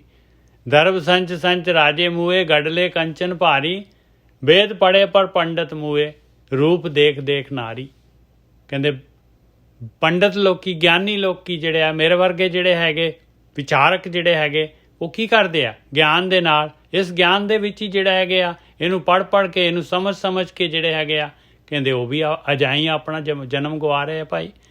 ਉਹ ਵੀ ਅਜਾਈ ਜਿਹੜਾ ਹੈਗਾ ਜੀਵਨ ਉਹਨਾਂ ਦਾ ਜਾ ਰਿਹਾ ਹੈ, ਕਿਉਂਕਿ ਉਹ ਧਿਆਨ ਸਿਮਰਨ ਤਾਂ ਕਰਦੇ ਹੀ ਨਹੀਂ। ਜਿਹੜਾ ਕੰਮ ਕਰਨਾ ਹੈ, ਜਿਹੜਾ ਗਿਆਨ ਕਹਿ ਰਿਹਾ ਹੈ ਕਾਰਵਾਈ, ਉਹ ਤਾਂ ਕਰ ਨਹੀਂ ਰਹੇ। ਖਾਲੀ ਗਿਆਨ ਨੂੰ ਜਿਹੜੇ ਵਿਚਾਰੀ ਜਾ ਰਹੇ ਆ, ਜਾਂ ਆਪ ਵਿਚਾਰ ਰਹੇ ਜਾਂ ਦੂਜਿਆਂ ਨੂੰ ਸਮਝਾਈ ਜਾ ਰਹੇ ਆ, ਪਰ ਜਿਹੜਾ ਹੈਗੇ ਪ੍ਰੈਕਟੀਕਲ ਜੋ ਗਿਆਨ ਕਹਿ ਰਿਹਾ ਉਹ ਕਾਰਵਾਈ ਨਹੀਂ ਕਰਦੇ। ਵੇਦ ਪੜ੍ਹੇ ਪਰ ਪੰਡਤ ਮੂਏ ਲਿਖਿਆ, ਸਾਰੇ ਦੇ ਸਾਰੇ ਹਰੇਕ ਜਗ੍ਹਾ ਤੇ ਮੂਏ ਲਿਖਿਆ ਕਬੀਰ ਜੀ ਨੇ। ਇਹ ਮੂਏ ਵਰਡ ਦਾ ਮਤਲਬ ਹੈਗਾ ਭਾਈ ਕਿ ਅਜਾਈ ਆਪਣਾ ਜਨਮ ਗਵਾ ਦੇਣਾ। ਆਤਮਿਕ ਮੌਤ ਮਰੇ ਹੀ ਰਹਿ ਗਏ, ਮਰੇ ਹੀ ਆਏ ਸੀ, ਮਰੇ ਹੀ ਰਹਿ ਗਏ। ਆਤਮਾ ਦੀ ਖੁਰਾਕ ਦਿੱਤੀ ਨਹੀਂ, ਆਤਮਾ ਭੁੱਖੀ ਦੀ ਭੁੱਖੀ ਰਹਿ ਗਈ। ਤੇ ਰੂਪ ਦੇਖ ਨਾਰੀ, ਔਰ ਔਰਤਾਂ ਜਿਹੜੀਆਂ ਹੈਗੀਆਂ ਉਹ ਕੀ ਕਰਦੀਆਂ? ਆਪਣੇ ਆਪ ਨੂੰ ਜਿਹੜਾ ਹੈਗਾ ਆਪਣਾ ਰੂਪ ਦੇਖਦੀਆਂ ਆ, ਔਰ ਉਸੇ ਮੁਗਾਲਤੇ ਦੇ ਵਿੱਚ ਵੀ ਮੇਰੇ ਵਰਗਾ ਤਾਂ ਸੋਹਣਾ ਕੋਈ ਹੈ ਹੀ ਨਹੀਂ। ਬਸ ਉਸੇ ਦੇ ਵਿੱਚ ਜਿਹੜਾ ਹੈਗਾ ਉਹਨਾਂ ਦਾ ਸਾਰਾ ਜੀਵਨ ਜਿਹੜਾ ਹੈਗਾ ਗੁਜ਼ਰ ਜਾਂਦਾ। ਹਾਂਜੀ ਵੀਰ ਜੀ। ਹਾਂਜੀ ਠੀਕ ਹੈ ਜੀ। ਉੱਪਰ ਕਹਿ ਰਹੇ ਨੇ ਕਿ ਜਿਹੜੇ ਰਾਜਿਆਂ ਨੇ ਧਨ ਜੋੜਿਆ ਫਿਰ ਮਿੱਟੀ 'ਚ ਨੱਪ ਗਏ, ਮਿੱਟੀ 'ਚ ਹੀ ਰਹਿ ਗਿਆ, ਪ੍ਰਾਪਤੀ ਕੁਛ ਵੀ ਨਹੀਂ ਹੋਈ। ਗੱਡਿਆ ਦੇਖੋ ਕਿੰਨੇ ਰਾਜੇ ਆਏ ਚੱਲ ਗਏ। ਹੁਣ ਅਸੀਂ ਵੀ ਤਾਂ ਰਾਜੇ ਹੀ ਹੈਗੇ ਆ। ਜੇਕਰ ਸਾਡੇ ਘਰ ਰੋਟੀ ਪਾਣੀ ਦਾ ਵਧੀਆ ਅਰੇਂਜਮੈਂਟ ਆ, ਸੁੱਖ ਹੈਗਾ ਆਪਣੇ ਕੋਲ, ਇਹਦੇ ਬਾਵਜੂਦ ਜੇ ਅਸੀਂ ਬੰਦਗੀ ਨਹੀਂ ਕਰ ਰਹੇ, ਭਗਤੀ ਨਹੀਂ ਕਰ ਰਹੇ, ਕੇਵਲ ਆਪਣਾ ਸਮਾਂ ਬਰਬਾਦ ਕਰ ਰਹੇ ਹਾਂ। ਉਹ ਮਸਕੀਨ ਸਾਹਿਬ ਜੀ ਦੀ ਗੱਲ ਅਜੇ ਵੀ ਚੇਤੇ ਆਉਂਦੀ ਹੈ। ਕਹਿੰਦੇ ਜੀ ਅਸੀਂ ਵਕਤ ਕੱਟ ਰਹੇ ਹਾਂ। ਉਹ ਕਹਿੰਦਾ ਤੂੰ ਵਕਤ ਨੂੰ ਨਹੀਂ ਕੱਟ ਰਿਹਾ, ਵਕਤ ਤੈਨੂੰ ਕੱਟ ਰਿਹਾ, ਤੈਨੂੰ ਨਹੀਂ ਪਤਾ। ਸੋ ਜੇਕਰ ਸਾਨੂੰ ਵਕਤ ਕੱਟ ਰਿਹਾ ਤੇ ਅਸੀਂ ਕੋਈ ਦੇਖੋ, ਰਾਤ ਨੂੰ ਸੌਣ ਤੋਂ ਪਹਿਲਾਂ ਅੱਜ ਦਾ ਦਿਨ ਕਿੱਦਾਂ ਦਾ ਲੰਘਿਆ, ਕੀ ਹੋਇਆ, ਕਿ ਮੈਂ ਸੱਚੀ ਕੱਲ ਵਰਗਾ ਵਾਂ, ਕੀ ਕੀਤਾ ਮੈਂ ਸਾਰੇ ਦਿਨ 'ਚ, ਕੁਛ ਮੈਂ ਤਰਾਸ਼ਿਆ। ਮੇਰੀ ਪੇਂਟਿੰਗ ਆ ਕਿ ਮੈਂ ਪੇਂਟਿੰਗ 'ਚ ਕੁਝ ਚੰਗਾ ਵੀ ਬਣਾਇਆ, ਅੱਜ ਕੋਈ ਫੁੱਲ ਬਣਾਇਆ, ਕੋਈ ਬੂਟਾ ਬਣਾਇਆ, ਕੋਈ ਫਲ ਆਇਆ, ਕਿ ਮੇਰੀ ਉਹ ਭੂਆ ਦੇ ਪਿੰਡ ਵਾਂਗੂ ਉਹ ਰੋਖੀ ਉਹ ਅਮਰੂਦਾਂ ਦਾ ਵੱਢ ਦਿੱਤਾ ਉਹ ਜਨਾਨੀ ਨੇ। ਮਾਤਾ ਕਹਿੰਦੀ ਆ, ਮੈਂ ਕੀਤੀ ਫਿਰ ਗੱਲ ਮਾਤਾ ਨੂੰ, ਕਹਿੰਦੀ ਪੁੱਤ ਦੇ ਸਾਰੇ ਬੱਚੇ ਬਾਹਰ ਚਲ ਗਏ ਜਨਾਨੀ ਦੇ, ਉਹ ਮਾਈ ਉੱਥੇ ਬੈਠੀ ਹੈ। ਆਪ ਜਸਟ ਸੋਚੋ, ਜਿਹਨੇ ਅਮਰੂਦ ਦਾ ਰੁੱਖ ਵੱਢਿਆ ਸੀ, ਕਿ ਡਾਣੀਆਂ ਦੋ ਕਿ ਸਾਡੇ ਭੂਆ ਦੇ ਘਰ ਆਉਂਦੀਆਂ ਸਨ, ਕਿ ਇਹ ਨਾ ਖਾ ਲੇ। ਆਪ ਜਸਟ ਦੇਖੋ ਕੁਦਰਤ ਕੀ ਕਰ ਰਹੀ ਹੈ। ਉਹ ਮਾਈ ਉੱਥੇ ਬੈਠੀ ਹੈ, ਸਾਰਾ ਟੱਬਰ ਚੱਲ ਗਿਆ, ਨਾ ਉਹ ਬਾਹਰ ਜਾ ਸਕਦੀ, ਨਾ ਉਹਦਾ ਵੀਜ਼ਾ ਵੂਜਾ ਲੱਗਾ। ਕਿੱਦਾਂ ਦਾ ਸਰਾਪ ਲੱਗ ਗਿਆ ਉਹਨੂੰ। ਰਾਤ ਨੂੰ ਸੌਣ ਤੋਂ ਪਹਿਲਾਂ ਇੱਕ ਵਿਚਾਰ ਕਰਨੀ ਆਪਣੇ ਆਪ ਨਾਲ ਕਿ ਮੇਰਾ ਦਿਨ ਕਿੱਦਾਂ ਦਾ ਸੀ, ਕਿ ਸੱਚੀ ਮੈਂ ਕੱਲ ਵਰਗਾ ਇਨਸਾਨ ਆ ਜਾਂ ਮੈਂ ਪਹਿਲੇ ਨਾਲੋਂ ਬੈਟਰ ਬਣਿਆ। ਕਿਉਂਕਿ ਪ੍ਰਮਾਤਮਾ ਸਾਡੀ ਇੱਕ ਖੂਬਸੂਰਤ ਮੂਰਤੀ ਦੇਖਣਾ ਚਾਹੁੰਦਾ ਹੈ। ਉਹ ਕਹਿੰਦਾ ਚਰਨਜੀਤ ਤੂੰ ਚਰਨਜੀਤ ਬਣ ਕੇ ਆ ਮੇਰੇ ਕੋਲ, ਕੁਛ ਹੋਰ ਨਾ ਬਣ ਕੇ ਆ ਜੀ। ਜਿਤਨਾ ਕਾਮ ਕ੍ਰੋਧ ਲੋਭ ਮੋਹ ਹੰਕਾਰ ਰੂਪੀ ਪੱਥਰ ਲੱਗੇ ਹੋਏ ਨਾ, ਤੇ ਤੇਰੀ ਮੂਰਤੀ ਮੈਨੂੰ ਪਸੰਦ ਨਹੀਂ ਹੋਣੀ, ਤੂੰ ਚੰਗਾ ਇਨਸਾਨ ਨਹੀਂ ਹੈ। ਕਿ ਸੱਚੀ 1% 0.5% ਕੁਝ ਅਸੀਂ ਤਰੱਕੀ ਕੀਤੀ ਹੈ, ਸੱਚੀ ਅਸੀਂ ਉੱਪਰ ਨੂੰ ਜਾ ਰਹੇ ਹਾਂ ਜਾਂ ਥੱਲੇ ਨੂੰ ਜਾ ਰਹੇ ਹਾਂ। ਅੱਜ ਦਾ ਦਿਨ ਮੇਰਾ ਕੀ ਸੀ। ਰਾਤ ਨੂੰ ਸੌਣ ਤੋਂ ਪਹਿਲਾਂ ਇਹ ਵਿਚਾਰ ਜ਼ਰੂਰ ਕਰੋ। ਸਵੇਰੇ ਉੱਠਣ ਤੋਂ ਪਹਿਲਾਂ ਦੇਖੋ ਉਸ ਟਾਈਮ ਤੇ ਜਦੋਂ ਉੱਠ ਜਾਂਦੇ ਜੋ, ਉਸ ਤੋਂ ਬਾਅਦ ਫਿਰ ਦੇਖੋ ਰੱਬ ਨੂੰ ਕਹੋ ਕਿ ਸ਼ੁਕਰ ਹੈ ਮੇਰੇ ਪਿਤਾ ਮੈਨੂੰ ਦਿਨ ਦਿੱਤਾ, ਮੈਂ ਬੜਾ ਤੇਰਾ ਧੰਨਵਾਦੀ ਹਾਂ, ਇਸ ਦਿਨ ਨੂੰ ਮੈਂ ਤੇਰਾ ਹੁਕਮ ਸਮਝ ਕੇ ਬਤੀਤ ਕਰਾਂਗਾ। ਆਪ ਜਸਟ ਇੰਨੀ ਗੱਲ ਬੋਲੋ। ਅੱਜ ਨਾ ਮੈਂ ਕਮਲ ਨੂੰ ਹਾਰਮੋਨੀਆ ਸਿਖਾਉਣ ਡਿਆ ਨਿੱਜਰ ਸਾਹਿਬ। ਹਾਂਜੀ ਹਾਂਜੀ। ਤੇ ਮੈਂ ਕਿਹਾ ਮੈਂ ਪੁੱਤ ਸਾਲ ਆ ਲੱਗੇ ਨਾ ਵਿਚਾਰੇ ਕੋ ਵਧੀਆ, ਮੈਂ ਤੂੰ ਪੁੱਤ ਹਾਰਮੋਨੀਆ ਨਾ ਇਹਨੂੰ ਮੱਥਾ ਟੇਕ ਕੇ ਵੇਖ। ਜਸਟ ਆ ਦੇਖੋ ਨਿੱਜਰ ਸਾਹਿਬ ਕਿੱਡੀ ਵੱਡੀ ਗੱਲ ਹੈ। ਮੈਂ ਇਹਨੂੰ ਮੱਥਾ ਟੇਕ ਕੇ ਨਾ ਇਹਨੂੰ ਨਮਸਕਾਰ ਕਰ ਤੇ ਫਿਰ ਸਾਲ ਆ। ਉਸੇ ਟਾਈਮ ਹੀ ਸਾਲ ਲੱਗ ਗਿਆ ਨਿੱਜਰ ਸਾਹਿਬ। ਆਪ ਜਸਟ ਸੋਚੋ, ਉਹ ਲੱਕੜ ਹੈ, ਉਹ ਵੀ ਜਾਣਦੀ ਹੈ। ਇੱਥੋਂ ਤੱਕ ਇੱਕ ਬੰਦਾ ਸੀ, ਉਹ ਕਹਿੰਦਾ ਹੈ ਕਿ ਲੱਕੜ ਦੀ ਕੁਰਸੀ ਬਣਾਉਂਦਾ ਸੀ, ਬੜੀ ਅਜੀਬ ਜੀ ਕੁਰਸੀ ਬਣਾਉਂਦਾ ਸੀ, ਔਰ ਕਿਤੇ ਕਿਤੇ ਬਣਾਉਂਦਾ ਸੀ। ਜਦੋਂ ਵੀ ਕੁਰਸੀ ਬਣਾਉਂਦਾ ਸੀ ਕਹਿੰਦਾ ਪਹਿਲਾਂ ਰੁੱਖ ਨੂੰ ਪੁੱਛਦਾ ਸੀ ਕਿ ਮੈਂ ਤੈਨੂੰ ਵੱਢ ਕੇ ਤੇਰੇ ਚੋਂ ਕੁਰਸੀ ਬਣਾ ਲਾਂ। ਆਪਾਂ ਜਸਟ ਦੇਖੋ ਕੈਸੇ ਕੈਸੇ ਲੋਕ ਨੇ ਧਰਤੀ ਤੇ ਆਏ। ਆਪਾਂ ਤੇ ਬੇਹੋਸ਼ਾਂ ਵਾਂਗੂ ਜੀਵਨ ਬਤੀਤ ਕਰਦੇ ਹਾਂ, ਸਵੇਰੇ ਉੱਠ ਪੈਂਦੇ ਭੱਜੇ ਜਾਂਦੇ ਹਾਂ, ਸ਼ਾਮੀ ਫਿਰ ਸੌਂ ਜਾਂਦੇ ਹਾਂ, ਪਤਾ ਹੀ ਨਹੀਂ ਕੀ ਕਰਦੇ ਪਏ, ਕਿੱਧਰ ਮੇਰਾ ਜੀਵਨ ਜਾ ਰਿਹਾ। ਕਿਤੇ ਨਹੀਂ ਸੋਚਿਆ ਕਿ ਇਹ ਜੋ ਵੀ ਮੈਂ ਭੱਜਾ ਫਿਰਦਾ ਨੱਠਾ ਫਿਰਦਾ ਵਾਂ, ਇਹਦੇ ਮਗਰ ਮੇਰੇ ਜੀਵਨ ਦੀ ਪ੍ਰਾਪਤੀ ਕੀ ਹੈ। ਸੱਚੀ ਮੈਂ ਕੋਈ ਪ੍ਰੋਗਰੈਸ ਕਰ ਰਿਹਾ ਜਾਂ ਨਹੀਂ ਕਰ ਰਿਹਾ। ਇਹ ਸਵਾਲ ਸਾਡਾ ਹੈ, ਬੜਾ ਨਿੱਜੀ ਸਵਾਲ ਜੀ। ਇਹ ਤੁਸੀਂ ਮੇਰੇ ਲਈ ਨਹੀਂ ਇੱਥੇ ਬੈਠੇ। ਇੱਕ ਮੈਨੂੰ ਭੈਣ ਜੀ ਕਹਿੰਦੇ ਕਿ ਚਰਨਜੀਤ ਜੇ ਤੁਸੀਂ ਏਦਾਂ ਦੀ ਗੱਲਾਂ ਕੀਤੀਆਂ ਸੰਗਤ ਭੱਜ ਜੂਗੀ, ਤੇ ਮੈਂ ਭੱਜ ਜਾਵੇ, ਮੇਰਾ ਕੀ ਜਾਂਦਾ। ਕਹਿੰਦੇ ਤੁਸੀਂ ਕਾਮ ਦੀ ਗੱਲ ਨਾ ਕਰੋ। ਮੈਂ ਕਾਮ ਦੀ ਗੱਲ ਕੀ, ਪ੍ਰਕਿਰਤੀ ਪੈਦਾ ਔਰ ਚੋਂ ਹੋ ਰਹੀ ਆ। ਮੇਰੇ ਕਹਿਣ ਨਾਲ ਤੁਸੀਂ ਠਲਾ ਦੋਗੇ। ਕਹਿੰਦੇ ਨਹੀਂ ਏਦਾਂ ਦੀਆਂ ਗੱਲਾਂ ਨਹੀਂ ਲਿਖੀਆਂ। ਮੈਂ ਲਿਖੀਆਂ ਕਿਉਂ ਨਹੀਂ? ਗ੍ਰੰਥ ਸਾਹਿਬ ਤੇ ਪਹਿਲਾਂ ਲਿਖਿਆ। ਉਹ ਚੀਜ਼ ਨੂੰ ਤੁਸੀਂ ਅੱਖਾਂ ਬੰਦ ਕਰਕੇ ਕਿੱਦਾਂ ਨਿਕਲ ਜਾਓਗੇ? ਉਹ ਜੇ ਲਿਖੀ ਹੈ ਤੇ ਉਹ ਯਥਾਰਥ ਸੱਚ ਆ। ਗੁਰੂਆਂ ਨੇ ਐਵੇਂ ਨਹੀਂ ਲਿਖਿਆ, ਪਹਿਲੇ ਨੰਬਰ ਤੇ ਉਹਨੂੰ ਰੱਖਿਆ, ਕਿਉਂਕਿ ਪ੍ਰਕਿਰਤੀ ਦਾ ਜਨਮ ਹੀ ਉੱਥੋਂ ਹੀ ਹੋ ਰਿਹਾ। ਇੱਕ ਕੀੜਾ ਵੀ ਮਰਨ ਤੋਂ ਪਹਿਲਾਂ ਦੂਜੇ ਕੀੜਾ ਪੈਦਾ ਕਰਨਾ ਚਾਹੁੰਦਾ। ਇਹ ਦੇਖੋ ਇਨਸਾਨ ਕੀ ਕਰ ਰਿਹਾ ਹੈ। ਇਨਸਾਨ ਮਰਨ ਤੋਂ ਪਹਿਲਾਂ ਚਾਹੁੰਦਾ ਕਿ ਮੇਰਾ ਬੱਚਾ ਪੈਦਾ ਹੋ ਜੇ, ਮੇਰਾ ਨਾਂ ਰਵੇ। ਆਪ ਜਸਟ ਦੇਖੋ, ਹਰ ਕੋਈ ਜੀਵ ਜਿਹੜਾ ਹੈ, ਮੱਛੀ ਹੈ, ਡੱਡੀ ਹੈ ਜਾਂ ਪਰਿੰਦਾ ਹੈ, ਦੇਖੋ ਇਸੇ ਚੱਕਰ 'ਚ ਪਿਆ ਹੋਇਆ। ਉਹ ਮੇਰੀ ਹੋਂਦ ਬਣੀ ਰਵੇ, ਭਾਵੇਂ ਕੁਛ ਮਿਲੇ ਨਾ ਮਿਲੇ, ਪਰ ਮੇਰੀ ਜਿਹੜੀ ਵੰਸ਼ ਅੱਗੇ ਚੱਲੇ। ਇਹ ਪ੍ਰਕਿਰਤੀ ਦਾ ਬਹੁਤ ਵੱਡਾ ਨਿਯਮ। ਅੱਛਾ ਇਹ ਠੀਕ ਹੈ ਨਿੱਜਰ ਸਾਹਿਬ। ਫਿਰ ਉਹ ਕਹਿ ਰਹੇ ਨੇ ਦਰ ਦੇ ਵਿੱਚ ਪੈਸੇ ਇਕੱਠੇ ਕਰਦੇ ਨੇ, ਉਹ ਮਾਇਆ ਇਕੱਠੀ ਕਰਕੇ ਸਾਂਭ ਕੇ ਚਲ ਜਾਂਦੇ ਨੇ। ਫਿਰ ਕਹਿੰਦੇ ਵੇਦ ਪੜੇ ਪੜ ਪੰਡਿਤ ਮੂਏ, ਰੂਪ ਦੇਖ ਦੇਖ ਨਾਰੀ। ਰੂਪ ਦੇਖ ਨਾਰੀ। ਹੁਣ ਨਾਰੀ ਦਾ ਦੇਖੋ, ਨਾਰੀ ਨੂੰ ਕੀ ਕਰਦੀ ਹੈ ਜਦੋਂ ਉਹ ਉੱਥੇ ਜਵਾਨੀ ਆਉਂਦੀ ਆ, ਬਾਰ-ਬਾਰ ਸ਼ੀਸ਼ੇ ਤੇ ਗੜੀ ਜਾਂਦੀ ਹੈ, ਆਪਣਾ ਹੀ ਰੂਪ ਦੇਖਦੀ ਹੈ, ਉਹਨੂੰ ਬਹੁਤ ਚੰਗਾ ਲੱਗਦਾ ਹੈ। ਇਸੇ ਤਰ੍ਹਾਂ ਕਹਿੰਦੇ ਨੇ ਪੰਡਿਤ ਨੇ, ਉਹ ਪੜ੍ਹ ਕੇ ਫੀਲਿੰਗ ਲਈ ਜਾਂਦੇ ਨੇ। ਉਹ ਸੋਚਦੇ ਨੇ ਕਿ ਸ਼ਾਇਦ ਪੜ੍ਹ ਕੇ ਪ੍ਰਮਾਤਮਾ ਬੜਾ ਖੁਸ਼ ਹੋਣ ਆ। ਉਹ ਭੋਲਿਆ, ਤੂੰ ਕੇਵਲ ਬ੍ਰਸ਼ ਕਰਨ ਬਾਰੇ ਪੜ੍ਹਿਆ ਹੈ। ਦੰਦਾਂ ਤੇ ਬ੍ਰਸ਼ ਕਰਨ ਨਾਲ ਸਫਾਈ ਹੁੰਦੀ ਆ, ਪਰ ਮਕਸਦ ਤੇ ਇਹ ਸੀ ਕਿ ਤੂੰ ਬ੍ਰਸ਼ ਕਰਨਾ ਸੀ, ਦਾਤਨ ਕਰਨੀ ਸੀ, ਨਾ ਕਿ ਦਾਤਨ ਦੇ ਬਾਰੇ ਪੜ੍ਹ ਕੇ ਗੱਲ ਖਤਮ ਹੋ ਜਾਂਦੀ ਹੈ। ਪਰ ਧਰਮ ਆਪਾਂ ਏਦਾਂ ਹੀ ਬਣਾ ਲਿਆ, ਬ੍ਰਸ਼ ਦੇ ਬਾਰੇ ਪੜ੍ਹੀ ਜਾਂਦੇ ਆ। ਬ੍ਰਸ਼ ਕਰਨ ਦੇ ਨਾਲ ਦੰਦ ਸਾਫ਼ ਹੋ ਜਾਂਦੇ ਆ, ਦੰਦ ਚਿੱਟੇ ਹੋ ਜਾਂਦੇ ਨੇ, ਮੂੰਹ ਚੋਂ ਬੋ ਨਹੀਂ ਆਉਂਦੀ, ਇਹਦੇ ਨਾਲ ਸਾਡੀ ਸਿਹਤ ਬੜੀ ਵਧੀਆ ਬਣ ਜਾਂਦੀ ਹੈ। ਬਸ ਆਪਾਂ ਇਹੋ ਪੜ੍ਹੀ ਜਾਂਦੇ ਆ। ਪਰ ਉਹ ਬਾਣੀ ਕਹਿੰਦੀ ਆ ਕਿ ਬਾਣੀ ਪੜ੍ਹੇਗਾ ਨਾ, ਉਹ ਤੈਨੂੰ ਆਪਣਾ ਜੀਵਨ ਉੱਚਾ ਕਰਨਾ ਪੈਣਾ ਹੈ। ਤੈਨੂੰ ਜੀਵਨ ਜਿਹੜਾ ਹੈ ਨਾ, ਉਹ ਪ੍ਰਮਾਤਮਾ ਦੀ ਵੱਲ ਲੈ ਕੇ ਜਾਣਾ ਪਵੇ। ਕਿਉਂਕਿ ਜਦ ਤੱਕ ਤੇਰੇ ਜੀਵਨ 'ਚ ਪ੍ਰਮਾਤਮਾ ਨਾ ਰੂਪੀ ਸ਼ਬਦ ਨਹੀਂ ਨਾ ਆਉਂਦਾ, ਉਹਨਾਂ ਚਿਰ ਤੱਕ ਤੇਰਾ ਜੀਵਨ ਉੱਚਾ ਨਹੀਂ ਹੋਵੇਗਾ। ਜੇ ਤੂੰ ਨਕਲੀ ਪ੍ਰਮਾਤਮਾ ਬਣਾ ਕੇ ਬੈਠਾ ਹੈ ਤੇ ਉਹ ਇੱਕ ਅਲੱਗ ਚੀਜ਼ ਹੈ, ਤੇਰਾ ਜੀਵਨ ਨਹੀਂ ਉੱਚਾ ਹੋਵੇਗਾ। ਪਰ ਜਦੋਂ ਤੂੰ ਅਸਲੀ ਪ੍ਰਮਾਤਮਾ ਦੀ ਹੋਂਦ ਨੂੰ ਮੰਨ ਲਿਆ, ਤੂੰ ਇਹ ਸੋਚਿਆ ਕਿ ਇਹ ਪ੍ਰਮਾਤਮਾ ਦਾ ਘਰ ਹੈ, ਉਹਨੇ ਸ੍ਰਿਸ਼ਟੀ ਰਚੀ ਹੈ, ਔਰ ਮੈਂ ਇੱਥੇ ਗੰਦ ਨਹੀਂ ਪਾਵਾਂਗਾ, ਮੈਂ ਇੱਕ ਚੰਗਾ ਜੀਵਨ ਬਤੀਤ ਕਰਾਂਗਾ, ਤੇ ਆਟੋਮੈਟਿਕਲੀ ਆਤਮਾ ਦਾ ਦਰਸ਼ਨ ਹੋ ਜਾਣੇ ਤੈਨੂੰ। ਹਾਂਜੀ ਨਿੱਜਰ ਸਾਹਿਬ। ਰਾਮ ਨਾਮ ਬਿਨ ਆਖਰੀ ਬੰਦ ਆ ਗਿਆ। ਆਖਰੀ ਦੇ ਵਿੱਚ ਹੁਣ ਕਬੀਰ ਜੀ ਜਿਹੜੇ ਹੈਗੇ ਆ ਸ਼ਬਦ ਸੰਕੋਚ ਰਹੇ ਆ, ਔਰ ਆਪਾਂ ਨੂੰ ਜਿਹੜੇ ਹੈਗੇ ਫਿਰ ਵਾਰਨਿੰਗ ਦਾ ਗਿਆਨ ਦੇ ਰਹੇ। ਰਾਮ ਨਾਮ ਬਿਨ ਸਭੈ ਬਿਗੂਤੇ, ਦੇਖੋ ਨਿਰਖ ਸਰੀਰਾ। ਕਹਿੰਦੇ ਦੇਖ ਲਾ ਪਿਆਰਿਆ, ਆ ਸਰੀਰ ਨਿਰਖ ਸਰੀਰਾ। ਹੁਣ ਬਈ ਸਰੀਰ ਨੂੰ ਨਿਰਖ ਕੇ ਦੇਖ ਲਾ, ਸਰੀਰ ਨੂੰ ਕੀ ਨਿਰਖਣਾ ਹੈ ਭਾਈ, ਇਹ ਤਾਂ ਨਾਸਵਾਨ ਹੈ। ਕਹਿੰਦੇ ਹਾਂ ਸਰੀਰ ਨਾਸਵਾਨ ਆ। ਇਸੇ ਸਰੀਰ ਦੇ ਵਿੱਚ ਤੈਨੂੰ ਆ ਮਨੁੱਖਾ ਸਰੀਰ ਬਹੁਤ ਰੇਅਰ ਲੱਭਿਆ। ਇਸੇ ਸਰੀਰ ਦੇ ਵਿੱਚ, ਇਹ ਸਰੀਰ ਦੇ ਹੁੰਦੇ ਹੁੰਦੇ ਆਹ ਗੱਲ ਨੂੰ ਦੇਖ ਲਾ, ਆਹ ਗੱਲ ਨੂੰ ਸਮਝ ਲਾ। ਰਾਮ ਨਾਮ ਬਿਨ ਸਭੈ ਬਿਗੂਤੇ, ਦੇਖ ਮਿੱਤਰਾ ਰਾਮ ਦੇ ਨਾਮ ਧਿਆਨ ਸਿਮਰਨ ਤੋਂ ਬਗੈਰ ਸਾਰੇ ਦੇ ਸਾਰੇ ਜਿਹੜੇ ਹੈਗੇ ਖੁਆਰ ਹੋ ਰਹੇ ਹੈ। ਬਿਗੂਤੇ ਮਤਲਬ ਖੁਆਰ ਹੋ ਰਹੇ, ਹਾਸਲ ਕੁਛ ਵੀ ਨਹੀਂ ਆ ਰਿਹਾ ਔਰ ਨੁਕਸਾਨ ਦੇ ਵਿੱਚ ਜਾ ਰਹੇ ਆ। ਮਨੁੱਖੀ ਜੂਨ ਜਾ ਰਹੀ ਹੈ। ਇਸ ਸਰੀਰ ਦੇ ਜਦ ਤੱਕ ਸਰੀਰ ਹੈਗਾ ਤੂੰ ਇਹ ਗੱਲ ਨੂੰ ਸੋਚ ਲਾ, ਦੇਖ ਲਾ, ਵਿਚਾਰ ਲਾ, ਨਿਰਣੇ ਕਰ ਲਾ। ਨਿਰਖ ਮਤਲਬ ਨਿਰਣੇ ਕਰ ਲਾ ਇਸ ਗੱਲ ਦਾ ਕਿ ਮੈਂ ਜਿਹੜਾ ਗੱਲ ਕਹਿ ਰਿਹਾ ਇਹ ਗੱਲ ਜਿਹੜੀ ਹੈ ਇਹਦੇ ਵਿੱਚ ਵਜਨ ਹੈ ਕਿ ਨਹੀਂ।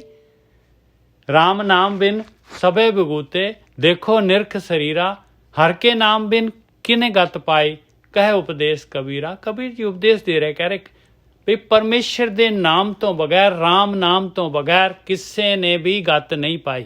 ਕੋਈ ਵੀ ਜਿਹੜਾ ਹੈਗਾ ਪਰਮਾਤਮਾ ਦੀ ਨੇੜਤਾ ਨਹੀਂ ਪ੍ਰਾਪਤ ਕਰ ਸਕਿਆ। ਇਹ ਜਿਹੜੀ ਮਾਲਕ ਨੇ ਖੇਡ ਪਾਈ ਹੋਈ ਆ, ਇਸ ਖੇਡ ਚੋਂ ਬਾਹਰ, ਮਾਇਆ ਤੋਂ ਬਾਹਰ ਨਹੀਂ ਆ ਸਕਿਆ, ਭਰਮ ਚੋਂ ਬਾਹਰ ਨਹੀਂ ਨਿਕਲ ਸਕਿਆ। ਹਰ ਕੇ ਨਾਮ ਬਿਨ ਕਿਨੇ ਗਤ ਪਾਈ, ਦੱਸ ਦੇ, ਤੂੰ ਦੱਸ ਦੇ ਬਈ ਕਿਸੇ ਨੇ ਕੋਈ ਪਰਮੇਸ਼ਰ ਦੇ ਨਾਮ ਤੋਂ ਇਲਾਵਾ, ਧਿਆਨ ਸਿਮਰਨ ਤੋਂ ਇਲਾਵਾ ਜਿਹੜਾ ਕੋਈ ਬ੍ਰਹਮ ਗਿਆਨੀ ਹੋ ਗਿਆ ਹੋਏ, ਇਹ ਮਾਇਆ ਤੋਂ, ਮਾਇਆ ਦੀ ਪਕੜ ਚੋਂ ਆਜ਼ਾਦ ਹੋ ਗਿਆ ਹੋਏ, ਤੇ ਤਾਂ ਤੂੰ ਦੱਸ ਦੇ ਭਾਈ। ਹਰ ਕੇ ਨਾਮ ਬਿਨ ਕਿਨੇ ਗਤ ਪਾਈ, ਕਹਿ ਉਪਦੇਸ਼ ਕਬੀਰਾ। ਕਬੀਰ ਜੀ ਆਪਣਾ ਜਿਹੜਾ ਹੈਗਾ ਵੀ ਜਿੰਨਾ ਕੁ ਉਹਨਾਂ ਨੂੰ ਮੈਕਸੀਮਮ ਜਿੰਨੀ ਕਿ ਉਹ ਦੁਹਾਈ ਪਾ ਸਕਦੇ ਆ, ਦੁਹਾਈ ਪਾ ਰਹੇ। ਹਾਂਜੀ ਵੀਰ ਜੀ। ਹਾਂਜੀ ਠੀਕ ਹੈ ਜੀ। ਇਹ ਨਾਮ ਵੈਸੇ ਆਮ ਕਿਹਾ ਜਾਂਦਾ ਹੈ ਕਿ ਅੱਖਰਾਂ ਦਾ ਨਾਮ ਦੇ ਦਿੰਦੇ ਨੇ ਲੋਕਾਂ ਨੂੰ ਵੀ ਆ ਫਲਾਣਾ ਨਾਮ ਦੇਤਾ ਤੈਨੂੰ। ਇਹ ਨਾਮ ਉਹ ਨਹੀਂ ਹੈਗਾ ਜੀ। ਹਾਂ ਬਿਲਕੁਲ ਸਹੀ ਗੱਲ। ਨਾਮ ਤਾਂ ਪ੍ਰਗਟ ਹੋਣਾ ਅੰਦਰ। ਕਿਤੇ ਵਹਿਮਾਂ ਚ ਨਾ ਪੈ ਜਿਓ, ਕਿਤੇ ਬਾਬਾ ਜੀ ਨੇ ਤੁਹਾਨੂੰ ਵਾਹਿਗੁਰੂ ਦਾ ਨਾਮ ਦੇਤਾ, ਓਮ ਕਹਿਤਾ, ਓਮਕਾਰ ਕਹਿਤਾ, ਅੱਲਾ ਕਹਿਤਾ, ਵਾਹਿਗੁਰੂ ਕਹਿਤਾ, ਹਰੀ ਕਹਿਤਾ, ਉਹ ਨਾਮ ਨਹੀਂ ਜੇਗਾ। ਨਾਮ ਜਿਹੜਾ ਹਰ ਦਾ ਨਾਮ ਹੈ, ਪਰਮਾਤਮਾ ਦਾ ਨਾਮ, ਉਹ ਨਾਮ ਜਿਹੜਾ ਸਾਡੇ ਸਰੀਰ ਚ ਵਿਸ਼ਰਾਮ ਅਵਸਥਾ ਚ ਹੈ। ਹਾਂ ਬਿਲਕੁਲ। ਨਾਮ ਜਿਹੜਾ ਹੈਗਾ, ਨਾਮ ਇਹਦੇ ਵਾਸਤੇ ਤਾਂ ਆਪਾਂ ਜਨਮ ਲਿਆ ਹੋਇਆ ਆ। ਨੌਨਿਧ ਅੰਮ੍ਰਿਤ ਪ੍ਰਭ ਕਾ ਨਾਮ ਦੇਈ ਮੈਂ ਇਸਕਾ ਵਿਸਰਾਮ, ਆਹੀ ਹੈਗਾ ਭਾਈ। ਹਾਂਜੀ ਵੀਰ। ਹਾਂ ਉਹ ਨਾਮ ਹੈ ਚੇਤਨਾ। ਉਹ ਚੇਤਨਾ ਉਹਨਾਂ ਚਿਰ ਪ੍ਰਗਟ ਨਹੀਂ ਹੋਣੀ ਜਿੰਨਾ ਚਿਰ ਤੱਕ ਅਸੀਂ ਉਹਦੇ ਗੜੀ ਅਰਦਾਸ ਨਹੀਂ ਕਰਦੇ। ਡੰਡੌਤ ਕਰਨੀ ਪੈਣੀ ਆ ਪਰਮਾਤਮਾ ਦੇ ਗੜੀ। ਅੱਜ ਵੀ ਡੰਡੌਤ ਕਰ ਲਓ, ਜੇ ਕਿਸੇ ਦਾ ਨਾਮ ਨਹੀਂ ਚੱਲ ਰਿਹਾ ਡੰਡੌਤ ਕਰੋ, ਲੰਮੇ ਪੈ ਕੇ ਧਰਤੀ ਤੇ ਅਰਦਾਸ ਕਰੋ ਕਿ ਮੇਰੇ ਪਿਤਾ ਮੇਰੀ ਵਸਤੂ ਮੈਨੂੰ ਦਿੱਤੀ ਜਾਵੇ। ਬਸ ਮੈਂ ਆਉਣਾ ਚਾਹੁੰਦਾ, ਮੈਂ ਕੁਛ ਕਰਨਾ ਚਾਹੁੰਦਾ। ਪਰ ਅਰਦਾਸ ਕਰਨ ਦੇ ਲਈ ਵੀ ਹਿੰਮਤ ਚਾਹੀਦੀ ਹੈ। ਡਰਦਾ ਕੋਈ ਜਾਂਦਾ ਨਹੀਂ ਬਾਬੇ ਦੇ ਗਾੜੀ। ਉਹ ਕਹਿੰਦੇ ਘੁੰਗੜ ਕੱਢ ਲੈਂਦੇ ਨੇ, ਉਧਰ ਮੂੰਹ ਨਹੀਂ ਕਰਦਾ ਕੋਈ। ਇਨਸਾਨ ਏਦਾਂ ਹੀ ਕਰਦਾ, ਪਰਮਾਤਮਾ ਤੋਂ ਘੁੰਗੜ ਕੱਢਦਾ। ਤੇ ਠੀਕ ਹੈ ਜੀ। ਹੁਣ ਕਹਿੰਦੇ ਕਿ ਹਰ ਕੇ ਨਾਮ ਬਿਨਾ ਗਤ ਕਿਨੇ ਗਤ ਪਾਈ। ਕਹਿੰਦੇ ਪਰਮਾਤਮਾ ਦੇ ਨਾਮ ਤੋਂ ਬਿਨਾ ਤੇਰੀ ਜ਼ਿੰਦਗੀ ਦੀ ਪ੍ਰਾਪਤੀ ਕੀ ਹੈ? ਤੂੰ ਕੀਤਾ ਕੀ ਹੈ? ਉਹ ਤੇ ਮਿੱਟੀ ਨਾਲ ਮਿੱਟੀ ਰਹਿ ਗਿਆ। ਇੱਥੇ ਤੂੰ ਨਾ ਤੇ ਤੂੰ ਲੈ ਕੇ ਆਇਆ ਸੀ, ਨਾ ਤੂੰ ਕੁਛ ਲੈ ਕੇ ਜਾਣਾ, ਰਹਿ ਤੇ ਇੱਥੇ ਜਾਣਾ। ਬਿਲਕੁਲ। ਆਪ ਜਸਟ ਸੋਚੋ, ਆਪ ਇੱਕ ਮਾਲ ਦੇ ਵਿੱਚ ਗਏ, ਖਾਲੀ ਹੱਥ ਗਏ ਤੇ ਖਾਲੀ ਹੱਥੀ ਬਾਹਰ ਨਿਕਲ ਗਏ। ਬਾਕੀ ਜਿਹੜਾ ਉਹ ਬਸ ਇਹ ਆਸ ਖਾਸ ਖੇਡ ਲਿਆ, ਫਿਲਮਾਂ ਵੇਖ ਲਈਆਂ, ਖਾ ਪੀ ਲਿਆ, ਬਸ ਇਹੋ ਕੁਝ ਆ। ਪਰ ਇੱਕ ਚੀਜ਼ ਹੈਗੀ ਹੈ, ਰੰਗ ਤਮਾਸ਼ਿਆਂ ਤੋਂ ਇਲਾਵਾ ਜੇਕਰ ਅਸੀਂ ਥੋੜਾ ਜਿਹਾ ਵੀ ਧਿਆਨ ਦਿੰਦੇ ਤੇ ਜਦੋਂ ਅਸੀਂ ਬਾਹਰ ਨਿਕਲਣਾ ਸੀ ਤੇ ਸਾਡੇ ਕੋਲ ਨਾਮ ਹੋਣਾ ਸੀ। ਪਰ ਨਾਮ ਨਹੀਂ ਆਪਾਂ ਲੈਂਦੇ। ਆਪਾਂ ਉਹ ਖੇਡਾਂ ਖੁੱਡਾਂ ਲੈ ਲੈਂਦੇ, ਖੇਡ ਲੈਂਦੇ ਆ। ਉਹ ਕਿਤੇ ਉੱਥੇ ਦੱਬ ਦੁੱਬ ਗਿਆ, ਉੱਥੇ ਬਣਾ ਲਿਆ, ਉੱਥੇ ਹੀ ਰਹਿ ਗਿਆ। ਤੇਰੇ ਨਾਲ ਤੇ ਕੁਛ ਵੀ ਨਹੀਂ ਗਿਆ। ਉਹ ਤੇ ਇੰਦਰੀਆਂ ਦੇ ਭੋਗ ਸੀ, ਭੋਗ ਲੈ ਤੂੰ। ਔਰ ਕਈ ਵਾਰੀ ਭੋਗੇ ਆ, ਇੱਕ ਵਾਰੀ ਥੋੜੀ। ਕਬੀਰ ਜੀ ਤੇ ਕਹਿੰਦੇ ਕਈ ਵਾਰੀ ਮੈਂ ਕੁਝ ਬਣਿਆ, ਕਈਆਂ ਦਾ ਪਿਓ ਬਣਿਆ, ਕਈਆਂ ਦੀ ਧੀ ਬਣੀ, ਕਈਆਂ ਦਾ ਮੈਂ ਮਾਂ ਬਣਿਆ। ਮੈਂ ਬਹੁਤ ਟਾਈਮ ਐਸੇ ਘਰ ਮੈਂ ਬਹੁਤ ਬਸਾਏ। ਕਹਿੰਦੇ ਮੈਂ ਬਹੁਤ ਮੈਂ ਕਈ ਵਾਰੀ ਇਹ ਕਰ ਚੁੱਕੇ ਆ। ਪਰ ਬਾਰ-ਬਾਰ ਉਹੀ ਚੀਜ਼ ਕਰਨ ਤੇ ਕੀ ਸਾਰ ਹੈਗਾ? ਕਿ ਉਹ ਬਾਣੀ ਚ ਲਿਖਿਆ ਉਹਨੂੰ ਕਿਤੇ ਵਿਚਾਰ ਕਰਨ ਦੀ ਲੋੜ ਨਹੀਂ। ਇਹ ਗ੍ਰੰਥਾਂ ਚ ਕਿਉਂ ਲਿਖਿਆ ਸਾਡੇ ਲਈ? ਇਹ ਚੀਜ਼ਾਂ ਤੋਂ ਸਾਨੂੰ ਕਿਉਂ ਮਨਾ ਕੀਤਾ? ਉਹ ਸਾਡਾ ਭਲਾ ਚਾਹੁੰਦੇ ਨੇ। ਕੋਈ ਵੀ ਉਹਨਾਂ ਨੂੰ ਪਤਾ ਹੈ ਕਿ ਸੰਸਾਰ ਚ ਬਹੁਤ ਹਨੇਰਾ ਹੈ, ਤੁਹਾਡੇ ਨਾਲ ਠੱਗੀ ਵੱਜ ਜਾਣੀ ਹੈ, ਬਚ ਜਾਓ। ਪਰ ਬੰਦਾ ਕਹਿੰਦਾ ਠੱਗੀ ਕਿਹੜੀ ਠੱਗੀ? ਅਸੀਂ ਬਿਲਕੁਲ ਸਹੀ ਹਾਂ। ਉਹ ਕਹਿੰਦੇ ਸਹੀ ਤੇ ਹੈਗਾ ਤੂੰ, ਅਸੀਂ ਮੰਨਦੇ ਬਿਲਕੁਲ ਸਹੀ ਹਾਂ। ਪਰ ਤੇਰੇ ਜਿਹੜੇ ਅੰਦਰ ਥਰਮਾਮੀਟਰ ਹੈਗਾ ਹੈ ਔਗਣਾ ਦਾ, ਉਹਦੇ ਚ ਤਾਂ ਕੋਈ ਫਰਕ ਨਹੀਂ ਪੈਣ ਦਿਆ। ਫਿਰ ਤੂੰ ਕਿੱਦਾਂ ਸਹੀ ਆ? ਫਿਰ ਤੇ ਧੋਖਾ ਹੀ ਦੇ ਰਹੇ ਨਿੱਜਰ ਸਾਹਿਬ। ਬਿਲਕੁਲ। ਮੈਂ ਤੇ ਇਹ ਕਹਿਣਾ ਕਿ ਜੇ ਤੁਸੀਂ ਸਹੀ ਜੋ ਤੇ ਆਪਾਂ ਕਿਹੜਾ ਕਹਿੰਦੇ ਤੁਸੀਂ ਗਲਤ ਜੋ। ਫਿਰ ਥਰਮਾਮੀਟਰ ਚ ਕਿਉਂ ਨਹੀਂ ਫਰਕ ਆਉਂਦਾ? ਤੁਹਾਡਾ ਟੈਂਪਰੇਚਰ ਕਿਉਂ ਹਾਈ ਆਉਂਦਾ? 105 106 ਬੁਖਾਰ ਕਿਉਂ ਆਉਂਦਾ? ਬਿਲਕੁਲ ਸਹੀ। ਜੇ ਤੁਸੀਂ ਤੰਦਰੁਸਤ ਜੋ, ਫਿਰ ਤੁਹਾਡੇ ਚ ਪੰਜਾਂ ਬੁਖਾਰਾਂ ਦੇ ਟੈਂਪਰੇਚਰ ਲੱਗੇ ਥੱਲੇ ਹੋਣੇ ਚਾਹੀਦੇ ਆ। ਉਹ ਤੇ ਉਤਰਦੇ ਨਹੀਂ ਪਏ। ਉਹ ਕਹਿੰਦੇ ਆਦੀ ਬੇਅਦੀ ਸਾਰੇ ਬੁਖਾਰ ਚੜੇ ਆ ਤੈਨੂੰ। ਬਿਲਕੁਲ ਸਹੀ ਗੱਲ। ਉਹ ਨਹੀਂ ਉਤਰ ਰਹੇ, ਇਹਦਾ ਮਤਲਬ ਗੜਬੜ ਹੈ। ਠੀਕ ਹੈ। ਅੱਛਾ ਹੁਣ ਇਹ ਕਹਿੰਦੇ ਹਰ ਕੇ ਨਾਮ ਬਿਨਾ ਕਿਨ ਗਤ ਪਾਈ, ਕਹਿ ਉਪਦੇਸ਼ ਕਬੀਰਾ। ਕਬੀਰ ਜੀ ਕਹਿ ਰਹੇ ਨੇ, ਬੜੀ ਗੱਲ ਕਰ ਰਹੇ ਨੇ, ਸਾਨੂੰ ਸਮਝਾ ਰਹੇ ਨੇ, ਉਪਦੇਸ਼ ਕਰ ਰਹੇ ਨੇ। ਉਹ ਕਹਿੰਦੇ ਨੇ ਦੇਖੋ परमात्मा दा नाम जिन्ना चिर तक तेरे शरीर च प्रगट नहीं ना होया, तेनू जीवन दे बारे सोच ही नहीं आनी, तेनू पता भी नहीं लगना कि जीवन किद्दां जीना है। तू ते हजे बेहोश है। जिद्दां एक मोतिया बिंद वाला बंदा होवे ना, ਉਹਦੀ ਅੱਖਾਂ ਦੇ ਇੱਕ ਚਿੱਟਾ ਜਿਹਾ ਆ ਜਾਂਦਾ ਹੈ ਪਦਾਰਥ, ਉਹਨੂੰ ਚਿਹਰੇ ਨੂੰ ਦਿਖਦਾ ਹੀ ਨਹੀਂ ਪਿਆ, ਤੇ ਉਹ ਜਿਹਨੂੰ ਦਿਖਦਾ ਹੀ ਨਹੀਂ ਪਿਆ ਉਹ ਸਹੀ ਤੇ ਗਲਤ ਚ ਕਿੱਦਾਂ ਫੈਸਲਾ ਕਰੂਗਾ ਦੱਸੋ ਮੈਨੂੰ, ਕਿਉਂਕਿ ਦੀ ਦ੍ਰਿਸ਼ਟੀ ਚ ਨਹੀਂ ਹੈਗਾ। ਉਹ ਕਹਿੰਦੇ ਜਿੱਦਣ ਨਾਮ ਤੇਰਾ ਪ੍ਰਗਟ ਹੋ ਗਿਆ, ਤੇਰੀਆਂ ਅੱਖਾਂ ਦਾ ਆਪਰੇਸ਼ਨ ਹੋ ਜਾਏਗਾ, ਤੇਰੇ ਕੰਨਾਂ ਦਾ ਆਪਰੇਸ਼ਨ ਹੋ ਜਾਏਗਾ, ਤੇਰੇ ਮੂੰਹ ਦਾ ਆਪਰੇਸ਼ਨ ਹੋ ਜਾਏਗਾ, ਤੇਰੀਆਂ ਇੰਦਰੀਆਂ ਦਾ ਆਪਰੇਸ਼ਨ ਹੋ ਜਾਏਗਾ, ਤੇਰੀਆਂ ਨਾਸਾਂ ਦਾ ਆਪਰੇਸ਼ਨ ਹੋ ਜਾਏਗਾ, ਸਭ ਕੁਛ ਤੈਨੂੰ ਸਾਫ਼ ਦਿਖਾਈ ਦੇਵੇਗਾ। ਤੈਨੂੰ ਪਤਾ ਲੱਗ ਜਾਏ ਕਿ ਜੀਵਨ ਨੂੰ ਜਿਉਣਾ ਕਿੱਦਾਂ ਹੈ। ਹਜੇ ਤੇ ਤੇਰੀਆਂ ਇੰਦਰੀਆਂ ਦੂਸ਼ਿਤ ਨੇ, ਗੰਦੀਆਂ ਨੇ, ਮੈਲਾ ਹੈ। ਉਹ ਕਹਿੰਦੇ ਮਨ ਮੈਲੇ ਤੇ ਸਭ ਕੁਛ ਮੈਲਾ। ਬਿਲਕੁਲ ਤੇਰਾ ਮੈਲ ਹੈ, ਤੇਰਾ ਮਨ ਬੈਠਾ ਮੈਲਾ ਹੈ, ਉਹ ਤੇ ਖੁਦ ਵਿਚਾਰਾ ਮੈਲ ਦੇ ਵਿੱਚ ਲਿਬੜਿਆ। ਔਰ ਜਿਹੜੀਆਂ ਐਨਕਾਂ ਲਾਈਆਂ ਉਹਦੇ ਵਿੱਚ ਉਹ ਜੋ ਵੀ ਵੇਖੇਗਾ ਉਹਨੂੰ ਮੈਲਾ ਹੀ ਦਿਖਾਈ ਦੇਣਾ। ਇਸੇ ਲਈ ਬਾਣੀ ਚ ਫੇਰ ਕਹਿੰਦੇ ਨੇ, ਕਹਿੰਦੇ ਜੋਗੀ ਦੇ ਅੰਦਰ ਜੋਗੀ ਤੇ ਭੋਗੀ ਦੇ ਅੰਦਰ ਭੋਗੀ। ਜੋਗੀ ਦੇ ਅੰਦਰ ਜੋਗੀ ਹੈ ਤੇ ਭੋਗੀ ਦੇ ਅੰਦਰ ਭੋਗੀ ਹੈ। ਉਹ ਭੋਗੀ ਕਿੱਥੇ ਬੈਠਾ ਹੈ? ਚਾਹੇ ਕਾਮ ਦੇ ਵਿੱਚ ਲਾਗੇ ਉਹਦੇ ਬਾਹਰ, ਜਿੱਦਾਂ ਰਾਜੇ ਜਨਕ ਵਾਂਗੂ ਬੈਠਾ ਹੈ। ਦੁਨੀਆ ਭਰ ਦੀਆਂ ਇਸਤਰੀਆਂ ਜੇ ਬੰਦੇ ਨੇ, ਉਹ ਜੋਗੀ ਆ। ਤੇ ਭੋਗੀ ਭਾਵੇਂ ਤੁਸੀਂ ਜਿੱਥੇ ਮਰਜ਼ੀ ਚੱਲ ਜਾਓ, ਧਾਰਮਿਕ ਸਥਾਨਾਂ ਤੇ ਚੱਲ ਜਾਓ, ਉੱਥੇ ਆਪ ਦੇਖੋ ਜਿਹੜੇ ਬੰਦੇ ਬ੍ਰਿਤੀ ਦੇ ਖਰਾਬ ਨੇ ਉਹ ਭੋਗ ਹੀ ਲੱਭਦੇ ਨੇ ਉੱਥੇ ਜਾ ਕੇ ਵੀ। ਧਾਰਮਿਕ ਸਥਾਨਾਂ ਚ ਭੋਗ ਲੱਭਦੇ, ਕਿਉਂਕਿ ਉਹਨਾਂ ਦੀ ਬ੍ਰਿਤੀ ਏਦਾਂ ਦੀ ਹੈ, ਰੱਬ ਨੇ ਬਣਾਈ। ਰੱਬ ਨੇ ਰੱਬ ਨੇ ਨਹੀਂ ਬਣਾਈ, ਉਹ ਜਿੱਦਾਂ ਦੀ ਉਹਨਾਂ ਨੇ ਪਾਤਰਤਾ ਹੈਗੀ ਆ ਉਦਾਂ ਦਾ ਉਹਨੂੰ ਕੋਈ ਗਿਆਨ ਹੈਗਾ, ਫਿਰ ਉਦਾਂ ਦਾ ਹੀ ਉਹ ਪਰੋਸ ਰਹੇ ਨੇ, ਥਾਲੀਆਂ ਚ ਦੇ ਰਹੇ ਨੇ। ਬੇਸ਼ੱਕ ਕੱਪੜੇ ਜਿੱਦਾਂ ਦੇ ਮਰਜ਼ੀ ਪਾਏ ਆ, ਪਰ ਉਹਨਾਂ ਦੇ ਅੰਦਰ ਜਿਹੜੀ ਹੈ ਨਾ, ਉਹ ਬਿਰਤੀ ਜਿਹੜੀ ਆ ਉਹ ਬੰਗਲੇ ਵਾਲੀ ਹੈ। ਹਾਂਜੀ ਨਿਜਰ ਸਾਹਿਬ। ਹਾਂਜੀ ਸ਼ਬਦ ਹੋ ਗਿਆ ਜੀ, ਬਸ ਅੱਜ ਇੰਨਾ ਹੀ ਕਰਦੇ ਹਾਂ ਠੀਕ ਹੈ ਜੀ। ਕਹਿੰਦੇ ਹਰ ਕੇ ਨਾਮ ਬਿਨਾਂ ਕਿਣਗਤ ਪਾਈ। ਠੀਕ ਹੈ ਜੀ, ਇਹ ਬਹੁਤ ਵੱਡਾ ਸ਼ਬਦ ਸੀ ਤੇ ਸਾਨੂੰ ਇੱਥੋਂ ਸਿੱਖਿਆ ਦੇਣੀ ਚਾਹੀਦੀ ਹੈ। ਬਾਹਰ ਮੁਖੀ ਹੋਣ ਦੇ ਨਾਲ ਕੁਛ ਵੀ ਪ੍ਰਾਪਤ ਨਹੀਂ ਹੋਏਗਾ। ਜੋ ਵੀ ਹੈ ਸਾਡਾ ਆਪਣਾ ਗਿਆਨ ਹੀ ਸਾਡੇ ਨਾਲ ਜਾਣਾ। ਸੋ ਅੱਜ ਦੀ ਵਿਚਾਰ ਇੱਥੇ ਸਮਾਪਤ ਕਰਦੇ ਹਾਂ। ਠੀਕ ਹੈ ਨਿਜਰ ਸਾਹਿਬ। ਹਾਂਜੀ ਬਹੁਤ ਵਧੀਆ ਜੀ। ਇੱਕ ਓਂਕਾਰ ਸਤਨਾਮ ਕਰਤਾ ਪੁਰਖ ਨਿਰਭਉ ਨਿਰਵੈਰ ਅਕਾਲ ਮੂਰਤ ਅਜੂਨੀ ਸੈਭੰ ਗੁਰ ਪ੍ਰਸਾਦ। ਇਹ ਮੇਰੇ ਪਿਤਾ ਗਰੀਬ ਨਵਾਜ। ਬਾਣੀ ਪੜ੍ਹਦਿਆਂ ਵਿਚਾਰ ਕਰਦਿਆਂ, ਬਾਣੀ ਸਰਵਣ ਕਰਦਿਆਂ ਅਨੇਕਾਂ ਪ੍ਰਕਾਰ ਦੀਆਂ ਭੁੱਲਾਂ ਹੋ ਗਈਆਂ, ਗਲਤੀਆਂ ਹੋ ਗਈਆਂ। ਨਿਦਾਨ ਬੱਚੇ ਸਮਝ ਕੇ ਮਾਫ਼ ਕਰੋ। ਅੱਗੇ ਤੋਂ ਸ਼ੁੱਧ ਤੇ ਸਪਸ਼ਟ ਬਾਣੀ ਪੜ੍ਹਨ ਦੀ ਆਗਿਆ ਬਖਸ਼ੋ ਮੇਰੇ ਮਾਲਿਕ।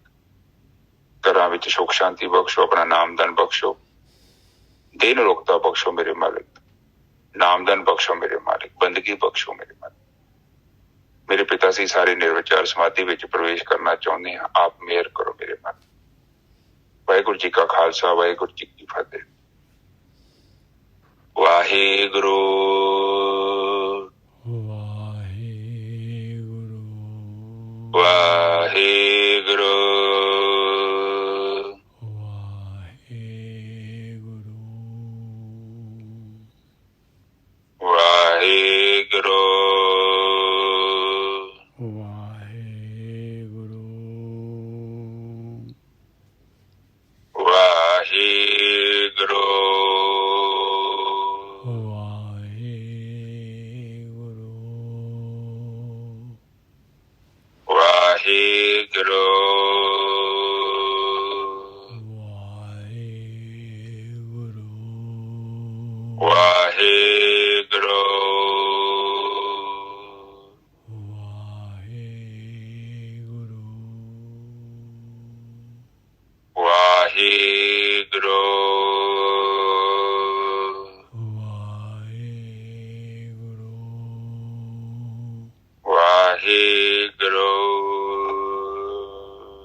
ਵਾਹਿਗੁਰੂ ਹੁਣ ਸੰਗਤ ਜੀ ਤੁਸੀਂ ਚੁੱਪ ਹੋ ਜਾਓ। ਵਾਹਿਗੁਰੂ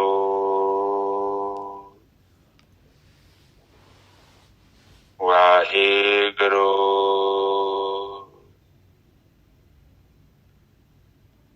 ਵਾਹਿਗੁਰੂ ਵਾਹਿਗੁਰੂ ਵਾਹਿਗੁਰੂ ਵਾਹਿਗੁਰੂ ਵਾਹਿਗੁਰੂ ਵਾਹਿਗੁਰੂ ਵਾਹਿਗੁਰੂ ਜੀ ਕਾ ਖਾਲਸਾ ਵਾਹਿਗੁਰੂ ਜੀ ਕੀ ਫਤਿਹ।